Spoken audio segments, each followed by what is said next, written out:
ಪ್ರಾರ್ಥನೆ ಮಾಡೋಣ. ಈ ಪರಿಶುದ್ಧ ದಿನದಲ್ಲಿ ಮತ್ತೊಂದು ಆವರ್ತಿ ದೇವರ ಸನ್ನಿಧಾನದಲ್ಲಿ ದೇವರನ್ನು ಸ್ತುತಿಸುವಂತೆ, ದೇವರನ್ನು ಆರಾಧಿಸುವಂತೆ, ದೇವರು ನಮ್ಮ ಜೀವಿತದಲ್ಲಿ ಈ ಒಂದು ಸಂದರ್ಭವನ್ನು, ಅವಕಾಶವನ್ನು ಕೊಟ್ಟಿದ್ದಕ್ಕಾಗಿ ನಾವು ದೇವರಿಗೆ ಸ್ತೋತ್ರವನ್ನು ಸಲ್ಲಿಸುವ.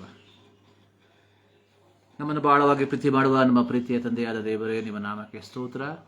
ಈ ಪರಿಶುದ್ಧ ದಿನದಲ್ಲಿ ಮತ್ತೊಂದು ಆವರ್ತಿ ನಿಮ್ಮ ಮಕ್ಕಳಾದ ನಾವು ನಿಮ್ಮ ಸನ್ನಿಧಾನದಲ್ಲಿ ನಿಮ್ಮನ್ನು ಸ್ತುತಿಸುವುದಕ್ಕೆ, ನಿಮ್ಮನ್ನು ಆರಾಧಿಸುವುದಕ್ಕೆ, ನಿಮ್ಮ ಪ್ರೀತಿಯನ್ನು ವರ್ಣಿಸುವುದಕ್ಕೆ ನಮ್ಮ ಜೀವಿತದಲ್ಲಿ ಕೊಟ್ಟಂಥ ನಿಮ್ಮ ಈ ಒಂದು ಸಂದರ್ಭಕ್ಕಾಗಿ ಸ್ತೋತ್ರ. ಈ ದಿನದ ಆರಾಧನೆಯನ್ನು ನಿಮ್ಮ ಕರಗಳಿಗೆ ಸಮರ್ಪಿಸ್ತಾ ಇದ್ದೇವೆ. ಆತ್ಮನಾದ ನಿಮ್ಮನ್ನು ಆತ್ಮದಲ್ಲಿ ಸತ್ಯದಲ್ಲಿ ಆರಾಧಿಸುವಂತೆ ನಮ್ಮನ್ನು ಪ್ರಾಪ್ತರನ್ನಾಗಿ ನೀನು ಮಾರ್ಪಡಿಸು. ಕರ್ತನೆ, ನಮ್ಮ ಹಾಡುಗಳು, ನಾವು ಧ್ಯಾನಿಸುವಂಥ ದೇವರ ವಾಕ್ಯ, ಇವುಗಳ ಮೂಲಕ ದೇವರ ನಾಮ ಮಹಿಮೆ ಹೊಂದಲಿ. ಅದರೊಂದಿಗೆ ಕರ್ತನೆ, ಒಂದು ವಾರ ಜೀವಿಸುವುದಕ್ಕೆ ಬೇಕಾಗಿರುವಂಥ ನಿಮ್ಮ ಆಧ್ಯಾತ್ಮಿಕವಾದ ಮನ್ನವನ್ನು ಇವುಗಳ ಮೂಲಕ ನಮಗೆ ದಯಪಾಲಿಸಿ ಎಂಬುದಾಗಿ ನಾವು ಪ್ರಾರ್ಥಿಸುವಂಥವರಾಗಿದ್ದೇವೆ. ನಮ್ಮ ಪ್ರಾರ್ಥನೆಗಳಿದ್ದಕ್ಕಾಗಿ ಸ್ತೋತ್ರ. ಯೇಸು ಕ್ರಿಸ್ತನ ಬುದ್ಧ ನಾಮದಲ್ಲಿ ಬೇಡುತ್ತೇವೆ, ನಮ್ಮ ಪ್ರೀತಿಯ ತಂದೆ, ಆಮೆನ್. ಮತ್ತೊಂದು ಆವರ್ತಿ ಎಲ್ಲರಿಗೂ ಯೇಸು ಕ್ರಿಸ್ತನ ನಾಮದಲ್ಲಿ ನಮ್ಮ ವಂದನೆಗಳನ್ನು ತಿಳಿಸುವಂಥವರಾಗಿದ್ದೇವೆ. ಒಂದು ಹಾಡಿನ ಕೆಲವು ಚರಣಗಳನ್ನು ಹಾಡಿ ದೇವರ ನಾಮವನ್ನು ಮಹಿಮೆಪಡಿಸುವ. ಇನ್ಯಾರು ನಿನ್ನ ಆಪ್ತರು, ಕ್ರಿಸ್ತೇಸು ಒಬ್ಬನೇ ಸದಾ, ಸ್ವೀಕರಿಸು ಈ ಆಪ್ತನ, ಯೇಸು ನನ್ನಾತ್ಮ ರಕ್ಷಕ. 453. ಇನ್ಯಾರು ನಿನ್ನ ಆಪ್ತರು, ಕ್ರಿಸ್ತೇಸು ಒಬ್ಬನೇ ಸದಾ, ಸ್ವೀಕರಿಸು ಈ ಆಪ್ತನ, ಯೇಸು ನನ್ನಾತ್ಮ ರಕ್ಷಕ. ಇನ್ಯಾರು ನಿನ್ನ ಆಪ್ತರು, ಕ್ರಿಸ್ತೇಸು ಒಬ್ಬನೇ ಸದಾ, ಸ್ವೀಕರಿಸು ಈ ಆಪ್ತನ, ಯೇಸು ನನ್ನಾತ್ಮ ರಕ್ಷಕ. ನಿನ್ನಾಪ್ತ ಯೇಸು ಬಾಂಧನು, ನಿಂಗಾಗಿ ಜಾತನಾದನು, ನಿನ್ನನ್ನು ಕೊಂಡುಕೊಂಡನು, ನೀನಲ್ಲ ಶಾಪಗ್ರಸ್ತನು. ಇನ್ಯಾರು ನಿನ್ನ ಆಪ್ತರು, ಕ್ರಿಸ್ತೇಸು ಒಬ್ಬನೇ ಸದಾ, ಸ್ವೀಕರಿಸು ಈ ಆಪ್ತನ, ಯೇಸು ನನ್ನ ರಕ್ಷಕ. ಮಹಿಮಸ್ಥಾನ ತ್ಯಜಿಸಿ ಪಾಪಿಯ ಸ್ಥಾನ ವಹಿಸಿ, ನಮ್ಮೆಲ್ಲ ದ್ರೋಹ ಸಹಿಸಿ, ಪ್ರಾಣವ ಕೊಟ್ಟ ಆಪ್ತನೇ. ಇನ್ಯಾರು ನಿನ್ನ ಆಪ್ತರು, ಕ್ರಿಸ್ತೇಸು ಒಬ್ಬನೇ ಸದಾ, ಸ್ವೀಕರಿಸು ಈ ಆಪ್ತನ, ಯೇಸು ನನ್ನಾತ್ಮ ರಕ್ಷಕ. ಪವಿತ್ರ ಐಕ್ಯಕ್ಕಾಗಿಯೇ ಕರೆಯುತ್ತಾನೆ ನಿನ್ನನ್ನು, ಸ್ವರ್ಗೀಯ ಕಾರ್ಯಲಾಲಿಸಿ, ಆಶ್ರಯಿಸು ಈ ಆಪ್ತನ. ಇನ್ಯಾರು ನಿನ್ನ ಆಪ್ತರು, ಕ್ರಿಸ್ತೇಸು ಒಬ್ಬನೇ ಸದಾ, ಸ್ವೀಕರಿಸು ಈ ಆಪ್ತನ, ಯೇಸು ನನ್ನಾತ್ಮ ರಕ್ಷಕ. ಇನ್ಯಾರು ನಿನ್ನ ಆಪ್ತರು, ಕ್ರಿಸ್ತೇಸು ಯೇಸು ಒಬ್ಬನೇ ಸದಾ, ಸ್ವೀಕಾರಿಸು ಈ ಆಪ್ತನ. ಯೇಸು ನನ್ನ ರಕ್ಷಕ, ಇನ್ಯಾರು ನಿನ್ನ ಆಪ್ತರು? ಕ್ರಿಸ್ತೇಸು ಒಬ್ಬನೇ ಸದಾ. ಅಂದರೆ ಈ ಲೋಕದಲ್ಲಿ ಸದಾಕಾಲವು ನಮ್ಮ ಸಂಗಡ ಇರುವಂತಹ ಆಪ್ತ ಮಿತ್ರ ಯಾರು ಅಂತ ಹೇಳಿದ್ರೆ ಯೇಸು ಸ್ವಾಮಿ ಮಾತ್ರ. ಬಾಕಿ ಎಲ್ಲರೂ ನಮ್ಮನ್ನು ಬಿಟ್ಟು ಹೋಗ್ಬಿಡ್ತಾರೆ. ಸೊ ನಮ್ಮ ಜೀವಿತ ನಶ್ವರವಾದಂಥದ್ದು. ಇಂದು ನಾವು ಬದುಕಿರ್ತೇವೆ, ನಾಳೆ ನಾವು ಏನಾಗ್ತೇವೆ? ಚರಿತ್ರೆಯ ಭಾಗವಾಗಿ ಮಾರ್ಪಡ್ತೇವೆ. ಇಂದು ಅಪ್ಪ ಎಂದು ಕರೆದಿರುವಂತಹ ವ್ಯಕ್ತಿ ನಾಳೆ ಅಪ್ಪ ಎಂಬುದಾಗಿ ಕರೆಯುವುದಕ್ಕೆ ಇರುವುದಿಲ್ಲ.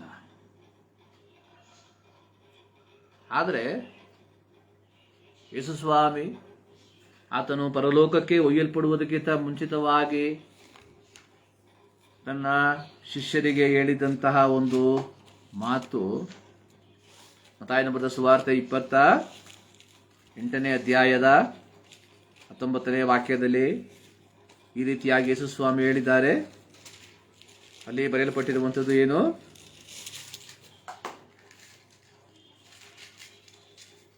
ಸೊ 20ನೇ ವಾಕ್ಯದಲ್ಲಿ, ನೋಡಿರಿ, ನಾನು ಯುಗದ ಸಮಾಪ್ತಿಯವರೆಗೂ ಎಲ್ಲ ದಿವಸ ನಿಮ್ಮ ಸಂಗಡ ಇರ್ತೇನೆ. ನೋಡಿರಿ, ನಾನು ಯುಗದ ಸಮಾಪ್ತಿ ಅಂದರೆ ಸೊ ನಮ್ಮ ಜೀವಿತದ ಕೊನೆ ದಿನ. So we don't know so when is our last day. So ಕಳೆದ ದಿನ ನಮ್ಮ ದೊಡ್ಡಪ್ಪ ಅವರು ತೀರೋದ್ರು, 87 ವಯಸ್ಸು, 87 ಇಯರ್ಸ್. ಅನಿಸ್ತದೆ ನಮ್ಮ ಕುಟುಂಬದಲ್ಲಿ ಅತಿ ಹೆಚ್ಚು ಬಾಳಿದಂಥ ವ್ಯಕ್ತಿಯವರು. ಯಾಕೆಂದ್ರೆ ನನ್ನ ತಂದೆ 47ನೇ ವಯಸ್ಸಲ್ಲಿ ತೀರೋದ್ರು, 87 ವರ್ಷ ವಯಸ್ಸು. ಅಂದರೆ ಮನುಷ್ಯನಿಗೆ ಒಂದು ಅಂತ್ಯ ಇದೆ. ಆದಿಕಾಂಡ ಪುಸ್ತಕದಲ್ಲಿ ಸರ್ವಶಕ್ತನಾದ ದೇವರು ಆದಾಮನಿಗೆ ಹೇಳಿದು, ಸೊ ನೀನು ಮಣ್ಣಿನಿಂದ ತೆಗೆಯಲ್ಪಟ್ಟವನು, ತಿರುಗಿ ಮಣ್ಣಿಗೆ ಸೇರತಕ್ಕವನಾಗಿದ್ದಿ. 2ನೇ ಅಧ್ಯಾಯದಲ್ಲಿ ಅನಿಸುತ್ತೆ, ಅಲ್ಲಿ ನಾವು 3ನೇ ಅಧ್ಯಾಯದಲ್ಲಿ ನಾವು ನೋಡ್ತೇವಲ್ಲಿ, ನೀನು ಮಣ್ಣಿನಿಂದ ತೆಗೆಯಲ್ಪಟ್ಟವನು. 3ನೇ ಅಧ್ಯಾಯದ 19ನೇ ವಾಕ್ಯ, ನೀನು ಮಣ್ಣಿನಿಂದ ತೆಗೆಯಲ್ಪಟ್ಟವನಲ್ಲವೋ. ನೋಡಿ, ನಾವು ದೇವರ ವಾಕ್ಯವನ್ನು ನೋಡುವಂಥ ಸಂದರ್ಭದಲ್ಲಿ 2ನೇ ಅಧ್ಯಾಯದಲ್ಲಿ ನಾವು ನೋಡ್ತೇವೆ, ಆದಿಕಾಂಡ 2, ಯೆಹೋವ ದೇವರು ನೆಲದ ಮಣ್ಣಿನಿಂದ ಮನುಷ್ಯನನ್ನು ರೂಪಿಸಿ ಅವನ ಮೂಗಿನಲ್ಲಿ ಜೀವಶ್ವಾಸವನ್ನು ಊದಿದ. ನೆಲದ ಮಣ್ಣಿನಿಂದ ಮನುಷ್ಯನನ್ನು ರೂಪಿಸಿ. 1ನೇ ಅಧ್ಯಾಯದಲ್ಲಿ ನಾವು ನೋಡುವಂಥದ್ದು, ಉಂಟಾಗಲಿ ಎಂಬುದಾಗಿ ಹೇಳಿದಾಗ ಉಂಟಾಯಿತು.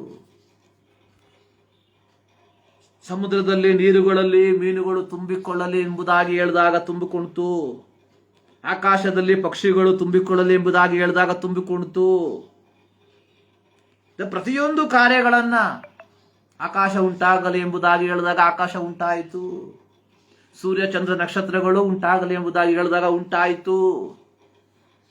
ಅಂದ್ರೆ ಯೇಸು ತಂದೆಯಾದ ದೇವರ ಸೃಷ್ಟಿಯನ್ನು ನಾವು ಕಲಿಯುವಂತಹ ಸಂದರ್ಭದಲ್ಲಿ 5 ದಿನಗಳಲ್ಲಿ ದೇವರು ಏನ್ ಮಾಡಿದ್ರು? ಎಲ್ಲವನ್ನ ಬಾಯಿ ಮಾತುಗಳ ಮೂಲಕವಾಗಿ ಉಂಟು ಮಾಡ್ದ. ಆದ್ರೆ 6ನೇ ದಿನದಲ್ಲಿ ದೇವರು ಹೇಳ್ತಾ ಇದ್ದಾರೆ, ಮನುಷ್ಯರನ್ನ ನಾವು ಉಂಟು ಮಾಡಬೇಕು. ಸೊ ಹೇಳಿದಂತ ಮನುಷ್ಯ ದೇವರು ಏನ್ ಮಾಡಿದ್ರು? ಈಗಿರೋ ಯೆಹೋವ ದೇವರು ನೆಲದ ಮಣ್ಣಿನಿಂದ ಮನುಷ್ಯನನ್ನ ರೂಪಿಸಿ ಒಂದು ರೂಪ ಕೊಟ್ಟರು. ನಂತರವಾಗಿ ಅವನ ಮೂಗಿನಲ್ಲಿ ಜೀವಶ್ವಾಸವನ್ನ ಊದಿದ್ರು. ಸೊ ಅಂದಿನಿಂದ ಅವನೇನ್ ಮಾಡ್ದ? ಬದುಕುವ ಪ್ರಾಣಿಯಾದ.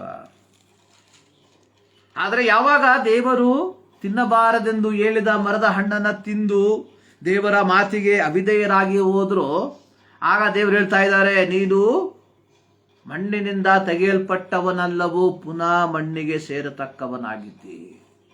ಅಂದ್ರೆ ಪ್ರತಿ ಮಾನವರು ಒಂದಲ್ಲ ಒಂದು ದಿನ ಏನಾಗ್ತೇವೆ. ಸೊ ನಾನು ನನ್ನ ದಿನದಲ್ಲಿ ಆ ಒಂದು ಫ್ಯೂನರಲ್ ಸರ್ವಿಸ್ ಅಲ್ಲಿ ಕುಳಿತಿರುವಂತಹ ಸಂದರ್ಭದಲ್ಲಿ ಯೋಚನೆ ಮಾಡಿದೆ. ಸೊ ನಮ್ಮ ಆರಂಭ ಅನ್ನುವಂಥದ್ದು ತಾಯಿಯ ಉದರದಿಂದ. ಸುಮಾರು 9 ತಿಂಗಳು 9 ದಿನ ನಾವೆಲ್ಲಿರ್ತೇವೆ? ತಾಯಿಯ ಉದರದಲ್ಲಿ. ನಮ್ಮ ಆರಂಭ ಒಂದು ಉದರದಲ್ಲಿ, ತಾಯಿಯ ಉದರದಲ್ಲಿ. ಸೊ ನಮ್ಮ ಅಂತ್ಯ ಭೂಮಿಯ ಉದರದಲ್ಲಿ. ಅಂದ್ರೆ ತಾಯಿಯ ಉದರದಲ್ಲಿರುವಂತಹ ಒಂದು ಪಿಂಡಕ್ಕೆ 9 ತಿಂಗಳು 9 ದಿನಗಳಾದ ಮೇಲೆ ಬೆಳಕನ್ನ ಕಾಣುವಂತಹ ಒಂದು ಸಂದರ್ಭ ಉಂಟು. ಆದರೆ ಭೂಮಿಯ ಉದರಕ್ಕೆ ಹೋಗಿಬಿಟ್ರೆ ನಾವು ಬೆಳಕು ಕಾಣುವಂಥದ್ದು ಯಾವಾಗ? ಕರ್ತನ ಬರೋಣದಲ್ಲಿ. ಯಾವ ರೀತಿ ತಾಯಿಯ ಉದರದಿಂದ ಹೊರಬರುವಂತಹ ಮಗು ಒಂದು ಬೆಳಕನ್ನ ಕಾಣ್ತದೋ, ಅದೇ ರೀತಿ ನಾವುಗಳು ಶಾರೀರಿಕವಾಗಿ ಮರಣವನ್ನ ಹೊಂದಿ ಯೇಸು ಕ್ರಿಸ್ತನ 2ನೇ ಬರೋಣದಲ್ಲಿ ನಾವು ಬೆಳಕನ್ನ ಕಾಣಬೇಕಾದ್ರೆ ನಾವೇನ್ ಮಾಡಬೇಕು? ನಮ್ಮ ಇಷ್ಟದ ಪ್ರಕಾರವಾಗಿ ಬದುಕಬೇಕಾ? ಏನ್ ಮಾಡ್ಬೇಕು? ನಾವು ದೇವರ ವಾಕ್ಯಾನುಸಾರವಾಗಿ ಬದುಕಬೇಕು. ನೋಡಿ, ತಾಯಿಯ ಉದರದಲ್ಲಿರುವಂತಹ ಮಗು ಜೀವಂತವಾಗಿ ಹೊರಗೆ ಬರಬೇಕಾದ್ರೆ ತಾಯಿ ಆದವಳು ಏನ್ ಮಾಡಬೇಕು? ಆ 9 ತಿಂಗಳು ಆ ಮಗುವಿನ ಸಂರಕ್ಷಣೆಯನ್ನು ನೋಡಬೇಕು. ಅನೇಕ ಆಹಾರಗಳನ್ನು ಏನ್ ಮಾಡಬೇಕು? ವಿಸರ್ಜಿಸಬೇಕು. ಆಕೆ ಎಲ್ಲ ಆಹಾರವನ್ನ ತಿನ್ನುವುದಕ್ಕೆ ಆಗೋದಿಲ್ಲ. ಇಷ್ಟ ಬಂದಿದ ಕಡೆಗೆ ಓಡಾಡಕ್ಕೆ ಆಗೋದಿಲ್ಲ. ಸೊ ಅದೇ ರೀತಿಯಲ್ಲಿ ಮನುಷ್ಯನ ಜೀವಿತ. ಒಂದು ದಿನ ನಾವೆಲ್ಲರೂ ಭೂಮಿಯ ಉದರಕ್ಕೆ ಸೇರ್ಕೊಂಡ್ಬಿಡ್ತೇವೆ. ನಾನು ಅಲ್ಲಿ ಕೂತಿರ್ಬೇಕಾದ್ರೆ ಯೋಚನೆ ಮಾಡ್ತಾ ಇದ್ದೆ, ನಮ್ಮ ತಂದೆ 47, ಇದು ನನ್ನ ತಂದೆಯ ಅಕ್ಕನ ಗಂಡ 87, 40 ವರ್ಷದ ಅಂತರ. 40 ವರ್ಷದ ಅಂತರ. ಬಟ್ 47 ಆದ್ರೇನು, 17 ಆದ್ರೇನು, 7 ಆದ್ರೇನು, 87 ಆದ್ರೇನು, 107 ಆದ್ರೇನು, ಒಂದು ದಿನ ನಾವು ಭೂಮಿಯ ಉದರವನ್ನ ಸೇರಲೇಬೇಕು. ನಾನು ಅನೇಕ ಸಂದರ್ಭದಲ್ಲಿ ಹೇಳಿರುವಂತ ಒಂದು ಕತೆ. ಒಮ್ಮೆ ಒಬ್ಬ ಮನುಷ್ಯ ಒಂದು ಸ್ಥಳವನ್ನು ನೋಡಿ ಹೇಳ್ತಾ ಇದ್ದ, at any cost I will take it. ಆತನಿಗೆ ಬಹಳ ಇಷ್ಟ ಆಯ್ತು ಆ ಜಾಗ. ಆತ ಅಹಂಭಾವದಿಂದ ಹೇಳ್ದ, ನಾನು ಯಾವ ರೀತಿಯಲ್ಲಿ ಆದ್ರೂ ನಾನು ಇದನ್ನ ನನ್ನ ಸ್ವಂತವನ್ನಾಗಿ ಮಾಡಿಕೊಳ್ಳುತ್ತೇನೆ. ಆಗ ಅವನ ಕಾಲ ಕೆಳಗೆ ಇದ್ದಂತ ಮಣ್ಣು ಹೇಳ್ತಂತೆ, without giving a single pills, ಒಂದು ನಾಣ್ಯವನ್ನ ಸಹ ಕೊಡದೆ ನಿನ್ನನ್ನು ನಾನು ಸ್ವಂತವನ್ನಾಗಿ ಮಾಡಿಕೊಳ್ತೇನೆ. ನೋಡಿ, ದೇವರು ಹೇಳಿದೇನು? ನೀನು ಮಣ್ಣಿನಿಂದ ತೆಗೆಯಲ್ಪಟ್ಟವನು, ನೀನು ಮಣ್ಣೆ, ಪುನಃ ಮಣ್ಣಿಗೆ ಸೇರತಕ್ಕವನಾಗಿದ್ದಿ. ನೋಡಿ, ಈ ಲೋಕದಲ್ಲಿರುವಂತಹ ಪ್ರತಿಯೊಬ್ಬರೂ ನಮ್ಮನ್ನ ಬಿಟ್ಟು ಹೋಗ್ತಾರೆ. ನನ್ನ 13ನೇ ವಯಸ್ಸಲ್ಲಿ ತಂದೆ ನನ್ನನ್ನು ಬಿಟ್ಟು ಹೋದ್ರು. ನನ್ನ 40ನೇ ವಯಸ್ಸಿನಲ್ಲಿ ತಾಯಿ ನನ್ನನ್ನು ಬಿಟ್ಟು ಹೋದ್ರು. 46ನೇ ವಯಸ್ಸಲ್ಲಿ.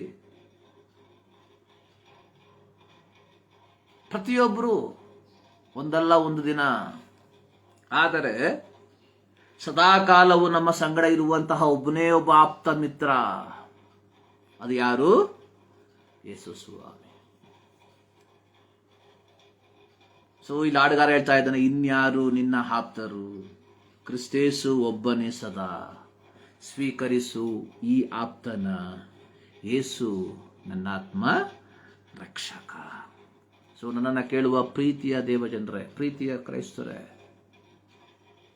ಯಹೂದ್ಯರ ರೀತಿಯಲ್ಲಿ ನಾವು ಅಬ್ರಹಾಮನ ಸಂತತಿಯವರು ಎಂಬುದಾಗಿ ಅಹಂಗೊಳ್ಳದೆ, ನಾನು ಪಾರಂಪರ್ಯ ಕ್ರೈಸ್ತನು ಎಂಬುದಾಗಿ ಅಹಂಗೊಳ್ಳದೆ, ನಾನು ಕ್ರೈಸ್ತತ್ವದಲ್ಲಿ 4ನೇ ತಲೆಮಾರು 5ನೇ ತಲೆಮಾರು ಎಂಬುದಾಗಿ ಅಹಂಗೊಳ್ಳದೆ, ಈ ಮುಂಜಾನೆಯಲ್ಲಿ ಒಮ್ಮೆ ಯೋಚನೆ ಮಾಡಿ, ಯೇಸು ಕ್ರಿಸ್ತನು ನಮ್ಮ ಆಪ್ತನಾಗಿದ್ದಾನ. ಭಾನುವಾರದಂದು ಆಲಯಗಳಿಗೆ ಹೋಗುವುದರ ಫಲವಾಗಿ ಯೇಸು ಕ್ರಿಸ್ತನು ನಮ್ಮ ಆಪ್ತನಾಗೋದಿಲ್ಲ. ನಾನು ಕಳೆದ 2-3 ವಾರಗಳ ಹಿಂದೆ ಹೇಳಿದೆ. ಸೊ ನಮ್ಮ ಫೋನ್ ಲಿಸ್ಟಲ್ಲಿ ಅಥವಾ ನಮ್ಮ ಮನಸ್ಸಿನಲ್ಲಿ ಅನೇಕರು ನಮಗೆ ಆಪ್ತ ಸ್ನೇಹಿತರಿದ್ದಾರೆ. ಸೊ ನಮಗೆ ಅವರು ಆಪ್ತ ಸ್ನೇಹಿತರು, ಆದರೆ ಅವರ ದೃಷ್ಟಿಯಲ್ಲಿ ನಾವು ಆಪ್ತ ಸ್ನೇಹಿತರಾಗಿರೋದಕ್ಕೆ ಸಾಧ್ಯತೆ ಇಲ್ಲ. ಮೈ ಬೆಸ್ಟ್ ಫ್ರೆಂಡ್ ಎಂಬುದಾಗಿ ನಾವು ಕರೀತೇವೆ ಕೆಲವರನ್ನ, ಆದರೆ ಆ ವ್ಯಕ್ತಿ ಸೊ ನಮ್ಮನ್ನು ನೋಡಿ ಈಸ್ ಮೈ ಬೆಸ್ಟ್ ಫ್ರೆಂಡ್ ಎಂಬುದಾಗಿ ಕರೀತಾನೆ ಎಂಬುದಕ್ಕೆ ಯಾವ ಗ್ಯಾರಂಟಿ ಇಲ್ಲ.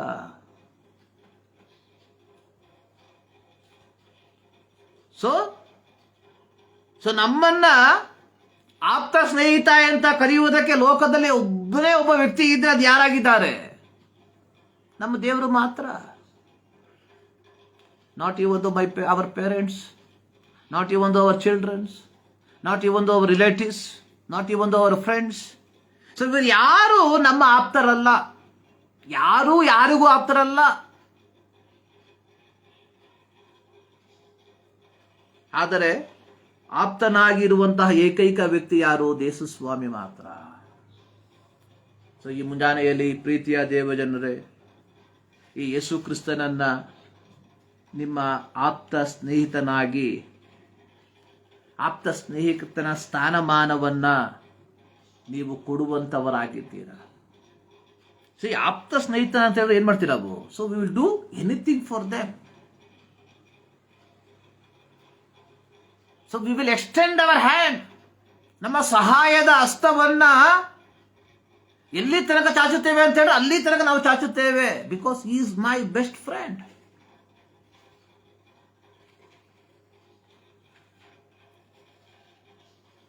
ಆದರೆ ಈ ಆಪ್ತ ಸ್ನೇಹಿತರು ಒಂದು ದಿನ ನಮ್ಮನ್ನ ಬಿಟ್ಟು ದೂರ ಹೋಗ್ತಾರೆ. ಒಂದು ದಿನ ಚರಿತ್ರೆಯ ಪುಟವಾಗಿ ಮಾರ್ಪಡ್ಬಿಡ್ತಾರೆ. ಆದರೆ ಯೇಸು ಸ್ವಾಮಿ ಹೇಳ್ತಾನೆ, ಯುಗದ ಸಮಾಪ್ತಿಯವರೆಗೆ. ಏನು ಯುಗದ ಸಮಾಪ್ತಿ ಅಂತ ಹೇಳಿದ್ರೆ? ನನ್ನ ಆಯುಸ್ಸಿನ ಕೊನೆಯ ತನಕ. ಅಂದ್ರೆ ಆದಿಕಾಂಡದಲ್ಲಿ ಅವನು ನೋಡಿದ್ವಿ, ಆತನು ನೆಲದ ಮಣ್ಣಿನಿಂದ ಮನುಷ್ಯನನ್ನ ರೂಪಿಸಿ ಅವರ ಮೂಗಿನಲ್ಲಿ ಜೀವ ಶ್ವಾಸವನ್ನ ಊದಿದ. ಅಂದ್ರೆ ನಮ್ಮ ಜೀವಿತದಲ್ಲಿ ತಾಯಿಯ ಉದರದಲ್ಲಿ ಜೀವ ಶ್ವಾಸವನ್ನ ಊದಿದ ಸಂದರ್ಭದಿಂದ, ಸಮಯದಿಂದ ನನ್ನ ಕೊನೆಯ ಉಸಿರು ಹೋಗುವ ತನಕ ನನ್ನ ಸಂಗಡ ಇರುವಂತಹ ಏಕೈಕ ಆಪ್ತ ಸ್ನೇಹಿತ ಅಂದ್ರೆ ಯಾರು? ಯೇಸು ಸ್ವಾಮಿ ಮಾತ್ರ.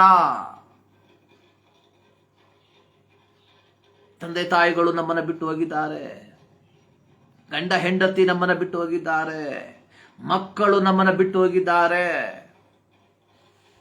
ಅಣ್ಣ ತಮ್ಮಂದಿರು ನಮ್ಮನ್ನ ಬಿಟ್ಟು ಹೋಗಿದ್ದಾರೆ, ಆಪ್ತ ಸ್ನೇಹಿತರೆಂಬುದಾಗಿ ಕರೆಯುವಂತವರು ಹೋಗಿದ್ದಾರೆ.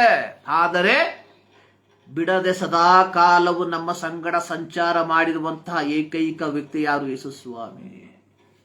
ಸೊ ಈ ಆಪ್ತ ಸ್ನೇಹಿತನನ್ನ ನಿಮ್ಮ ಜೀವಿತದಲ್ಲಿ ಪ್ರಥಮ ಸ್ಥಾನವನ್ನ ಕೊಟ್ಟಿದ್ದೀರಾ. ಸೊ ಈ ರೀತಿ ಆದ್ರೆ ನೀವೇನ್ ಮಾಡ್ಬೇಕು? You have to listen him. ಆಪ್ತ ಸ್ನೇಹಿತನ ಮಾತನ್ನು ನಾವು ಕೇಳಲೇಬೇಕು. ಸೊ ಯಾವ ರೀತಿಯಾಗಿ ಆಪ್ತ ಸ್ನೇಹಿತನಾದ ಯೇಸು ಸ್ವಾಮಿ ನಮ್ಮ ಮಾತನ್ನ ಕೇಳುವುದಕ್ಕೆ ತಯಾರಾಗಿದ್ದಾರೋ, ಸೊ ಅದೇ ರೀತಿ ನಾವುಗಳೇನ್ ಮಾಡಬೇಕು? ಆಪ್ತ ಸ್ನೇಹಿತನ ಮಾತನ್ನ ಕೇಳಬೇಕು. ನೋಡಿ, ಆಪ್ತ ಸ್ನೇಹಿತನಿಗೆ ನೋವನ್ನ ತರಿಸುವಂತಹ ಯಾವ ಮಾತನ್ನ ನಾವು ಆಡೋದಿಲ್ಲ. ಆಪ್ತ ಸ್ನೇಹಿತನಿಗೆ ದುಃಖವನ್ನ ತರುವಂತಹ ಯಾವ ಕ್ರಿಯೆಗಳನ್ನು ನಾವು ಮಾಡೋದಿಲ್ಲ. ಸೊ ಅದೇ ರೀತಿ ನಮ್ಮ ಆಪ್ತ ಸ್ನೇಹಿತನಾದ ಯೇಸು ಕ್ರಿಸ್ತನನ್ನ ದುಃಖಿಸುವಂತಹ ಕಾರ್ಯಗಳು ನಮ್ಮಲ್ಲಿ ನಡೀಬಾರದು. ಯೇಸು ಕ್ರಿಸ್ತನನ್ನ ದುಃಖಿಸುವಂತಹ, ಪವಿತ್ರ ಆತ್ಮನನ್ನ ದುಃಖಿಸುವಂತಹ ಕಾರ್ಯಗಳು, ಮಾತುಗಳು ನಮ್ಮ ಜೀವಿತದಲ್ಲಿ ಬರಬಾರದು. Because is our best friend. So ಯಾವ ರೀತಿಯಾಗಿ ತನ್ನ ಜೀವವನ್ನ, ರಕ್ತವನ್ನ ಕೊಡುವುದರ ಮೂಲಕವಾಗಿ ಆತನು ನಮ್ಮನ್ನು ಸಂಪಾದಿಸಿಕೊಂಡಿದ್ದಾನೆ. ಸೊ ಪ್ರೀತಿಯ ದೇವಜನರೇ, ಈ ಆಪ್ತ ಸ್ನೇಹಿತನನ್ನ ನೀವು ಏನ್ ಮಾಡಬೇಕು? ಗಟ್ಟಿಯಾಗಿ ಹಿಡಿದುಕೊಳ್ಳುವವರಾಗಿರಬೇಕು. ನಾನು ಹೇಳ್ದೆ, ನನ್ನ 13ನೇ ವಯಸ್ಸಲ್ಲಿ ನಮ್ಮ ಅಪ್ಪ ತೀರ್ಕೊಂಡು ಹೋದ್ರು. ಬಟ್ ಬಿಫೋರ್ ದ್ಯಾಟ್, ಅದಕ್ಕಿಂತ ಕೆಲವು ತಿಂಗಳುಗಳ ಹಿಂದೆ ಅನ್ಸುತ್ತೆ, ನನಗೊಂದು ಮಾತು ಹೇಳಿದ್ರು, ಹೋಲ್ಡ್ ಗಾಡ್ಸ್ ಹ್ಯಾಂಡ್, ದೇವರ ಕೈಯನ್ನು ಹಿಡ್ಕೊಂಡು ಗಟ್ಟಿಯಾಗಿ. ನಾನು ಸುಮ್ಮನೆ ಕತೆ ಹೇಳ್ತಾ ಇಲ್ಲ ಪ್ರಿಯರೇ, ಈ ಟೋಲ್ಡ್, ಆತ ನನಗೆ ಹೇಳ್ದ, ಹೋಲ್ಡ್ ಗಾಡ್ಸ್ ಹ್ಯಾಂಡ್, ದೇವರ ಕೈಯನ್ನು ಗಟ್ಟಿಯಾಗಿ ಹಿಡ್ಕೋ. So he will never leave you. So ಅದರ ಫಲವಾಗಿ ಇವತ್ತು 51 ವರ್ಷ ದಾಟ್ತಾ ಇದೆ, 52 ಕಾಲಿಡ್ತಾ ಇದ್ದಾನೆ. ಈಗ 13 ವಯಸ್ಸಿಂದ ಸುಮಾರು 38 ವರ್ಷ ದಾಟಿತು. ಅನೇಕ ಸಂದರ್ಭದಲ್ಲಿ ನನ್ನ ಕ್ರಿಯೆಗಳ ಮೂಲಕವಾಗಿ ನಾನು ದೇವರ ಕೈ ಬಿಟ್ರೇನು ಆತ ನನ್ನ ಕೈ ಬಿಡಲಿಲ್ಲ. ಸೊ ಇಲ್ಲಿ ತನಕ ನನ್ನ ಕೈಯನ್ನು ಇಟ್ಕೊಂಡು ಆತ ನಡೆಸ್ತಾ ಇದ್ದಾನೆ. ಸೊ ಈ ಆಪ್ತ ಸ್ನೇಹಿತ, ಇಂತಹ ಆಪ್ತ ಸ್ನೇಹಿತ ಲೋಕದಲ್ಲಿ ಬೇರೆ ಯಾರೂ ಇಲ್ಲ ಪ್ರಿಯರೇ. So let us hold him, ಆತನನ್ನು ನಾವು ಗಟ್ಟಿಯಾಗಿ ಇಟ್ಕೊಳ್ಳೋಣ. ಒಂದು ಕೀರ್ತನೆಯ ಭಾಗವನ್ನು ಓದ್ಕೊಳ್ಳೋಣ. ಕೀರ್ತನೆಗಳು 1:1-6 ವಾಕ್ಯ. ಯಾವನು ದುಷ್ಟರ ಆಲೋಚನೆಯಂತೆ ನಡೆಯದೆ, ಪಾಪಾತ್ಮರ ಮಾರ್ಗದಲ್ಲಿ ನಿಂತುಕೊಳ್ಳದೆ, ಧರ್ಮ ನಿಂದಕರೊಡನೆ ಕೂತುಕೊಳ್ಳದೆ, ಯೆಹೋವನ ಧರ್ಮಶಾಸ್ತ್ರದಲ್ಲಿ ಆನಂದ ಪಡುವವನಾಗಿ ಅದನ್ನೇ ಹಗಲಿರುಳು ಧ್ಯಾನಿಸುತ್ತಿರುವನೋ ಅವನು ಎಷ್ಟೋ ಧನ್ಯನು. ಅವನು ನೀರಿನ ಕಾಲುವೆಗಳ ಬಳಿಯಲ್ಲಿ ಬೆಳೆದಿರುವ ಮರದ ಹಾಗಿರುವನು. ಅಂಥ ಮರವು ತಕ್ಕ ಕಾಲದಲ್ಲಿ ಫಲ ಕೊಡುತ್ತದಲ್ಲ, ಅದರ ಎಲೆ ಬಾಡುವುದೇ ಇಲ್ಲ. ಅದರಂತೆ ಅವನ ಕಾರ್ಯವೆಲ್ಲವೂ ಸಫಲವಾಗುವುದು. ದುಷ್ಟರು ಆಗಲ್ಲ, ಗಾಳಿ ಬಿಡುಕೊಂಡು ಹೋಗುವ ಒಟ್ಟಿನಂತಿದ್ದಾರೆ. ಆದದರಿಂದ ದುಷ್ಟರು ನ್ಯಾಯ ವಿಚಾರಣೆಯಲ್ಲೂ, ಪಾಪಾತ್ಮರು ನೀತಿವಂತರ ಸಭೆಯಲ್ಲೂ ನಿಲ್ಲುವುದಿಲ್ಲ. ಯೆಹೋವನು ನೀತಿವಂತರ ಮಾರ್ಗವನ್ನು ಲಕ್ಷಿಸುವನು, ದುಷ್ಟರ ಮಾರ್ಗವು ನಾಶವಾಗುವುದು. 3ನೇ ವಾಕ್ಯ. 2ನೇ ವಾಕ್ಯ, ಯೆಹೋವನ ಧರ್ಮಶಾಸ್ತ್ರದಲ್ಲಿ ಆನಂದ ಪಡುವವನಾಗಿ ಅದನ್ನೇ ಹಗಲಿರುಳು ಧ್ಯಾನಿಸುತ್ತಿರುವನೋ ಅವನು ಎಷ್ಟೋ ಧನ್ಯನು. ಅಂದ್ರೆ ಆಪ್ತ ಸ್ನೇಹಿತನಾದ ದೇವರ ಮಾತುಗಳನ್ನ ಹಗಲಿರುಳು ಧ್ಯಾನಿಸುವಂತವನು ಧನ್ಯನು. ಸೊ ನಾವು ನಮ್ಮ ಆಪ್ತ ಸ್ನೇಹಿತರನ್ನು ನಾವೇನ್ ಮಾಡ್ತೇವೆ, ಅವರನ್ನ ಸಂತೋಷ ಪಡಿಸ್ತೇವೆ. ಯಾವಾಗಲೂ ನಮ್ಮ ಆಪ್ತ ಸ್ನೇಹಿತರ ಮುಖದಲ್ಲಿ ದುಃಖವನ್ನ ಕಾಣುವುದಕ್ಕೆ ನಾವು ಬಯಸೋದಿಲ್ಲ. We always wants that my best friend will always be happy. ಅವರಿಗೆ ಯಾವ ಕೊರತೆಗಳು ಬರದಂತೆ ನಾವೇನ್ ಮಾಡ್ತೇವೆ, ತಕ್ಕ ಮಟ್ಟಿಗೆ ಸಹಾಯವನ್ನ ಮಾಡ್ತೇವೆ. ಸೊ ಹೀಗಿರುವಾಗ ನಮ್ಮ ಆಪ್ತ ಸ್ನೇಹಿತನಾದ ದೇವರ ಮುಖ ಪ್ರಕಾಶಗೊಳ್ಬೇಕಾದ್ರೆ, ಸೊ ನಾನು ನೀನು ಏನು ಮಾಡಬೇಕು, ಆತನ ಧರ್ಮಶಾಸ್ತ್ರದಲ್ಲಿ ಆನಂದ ಪಡುವವನಾಗಿ, ಅಂದ್ರೆ ದೇವರ ಮಾತಲ್ಲಿ ಆನಂದ ಪಡುವವನಾಗಿ ಅದನ್ನು ಹಗಲಿರುಳು ನಾವೇನ್ ಮಾಡಬೇಕು, ಧ್ಯಾನಿಸುವವರಾಗಿರಬೇಕು.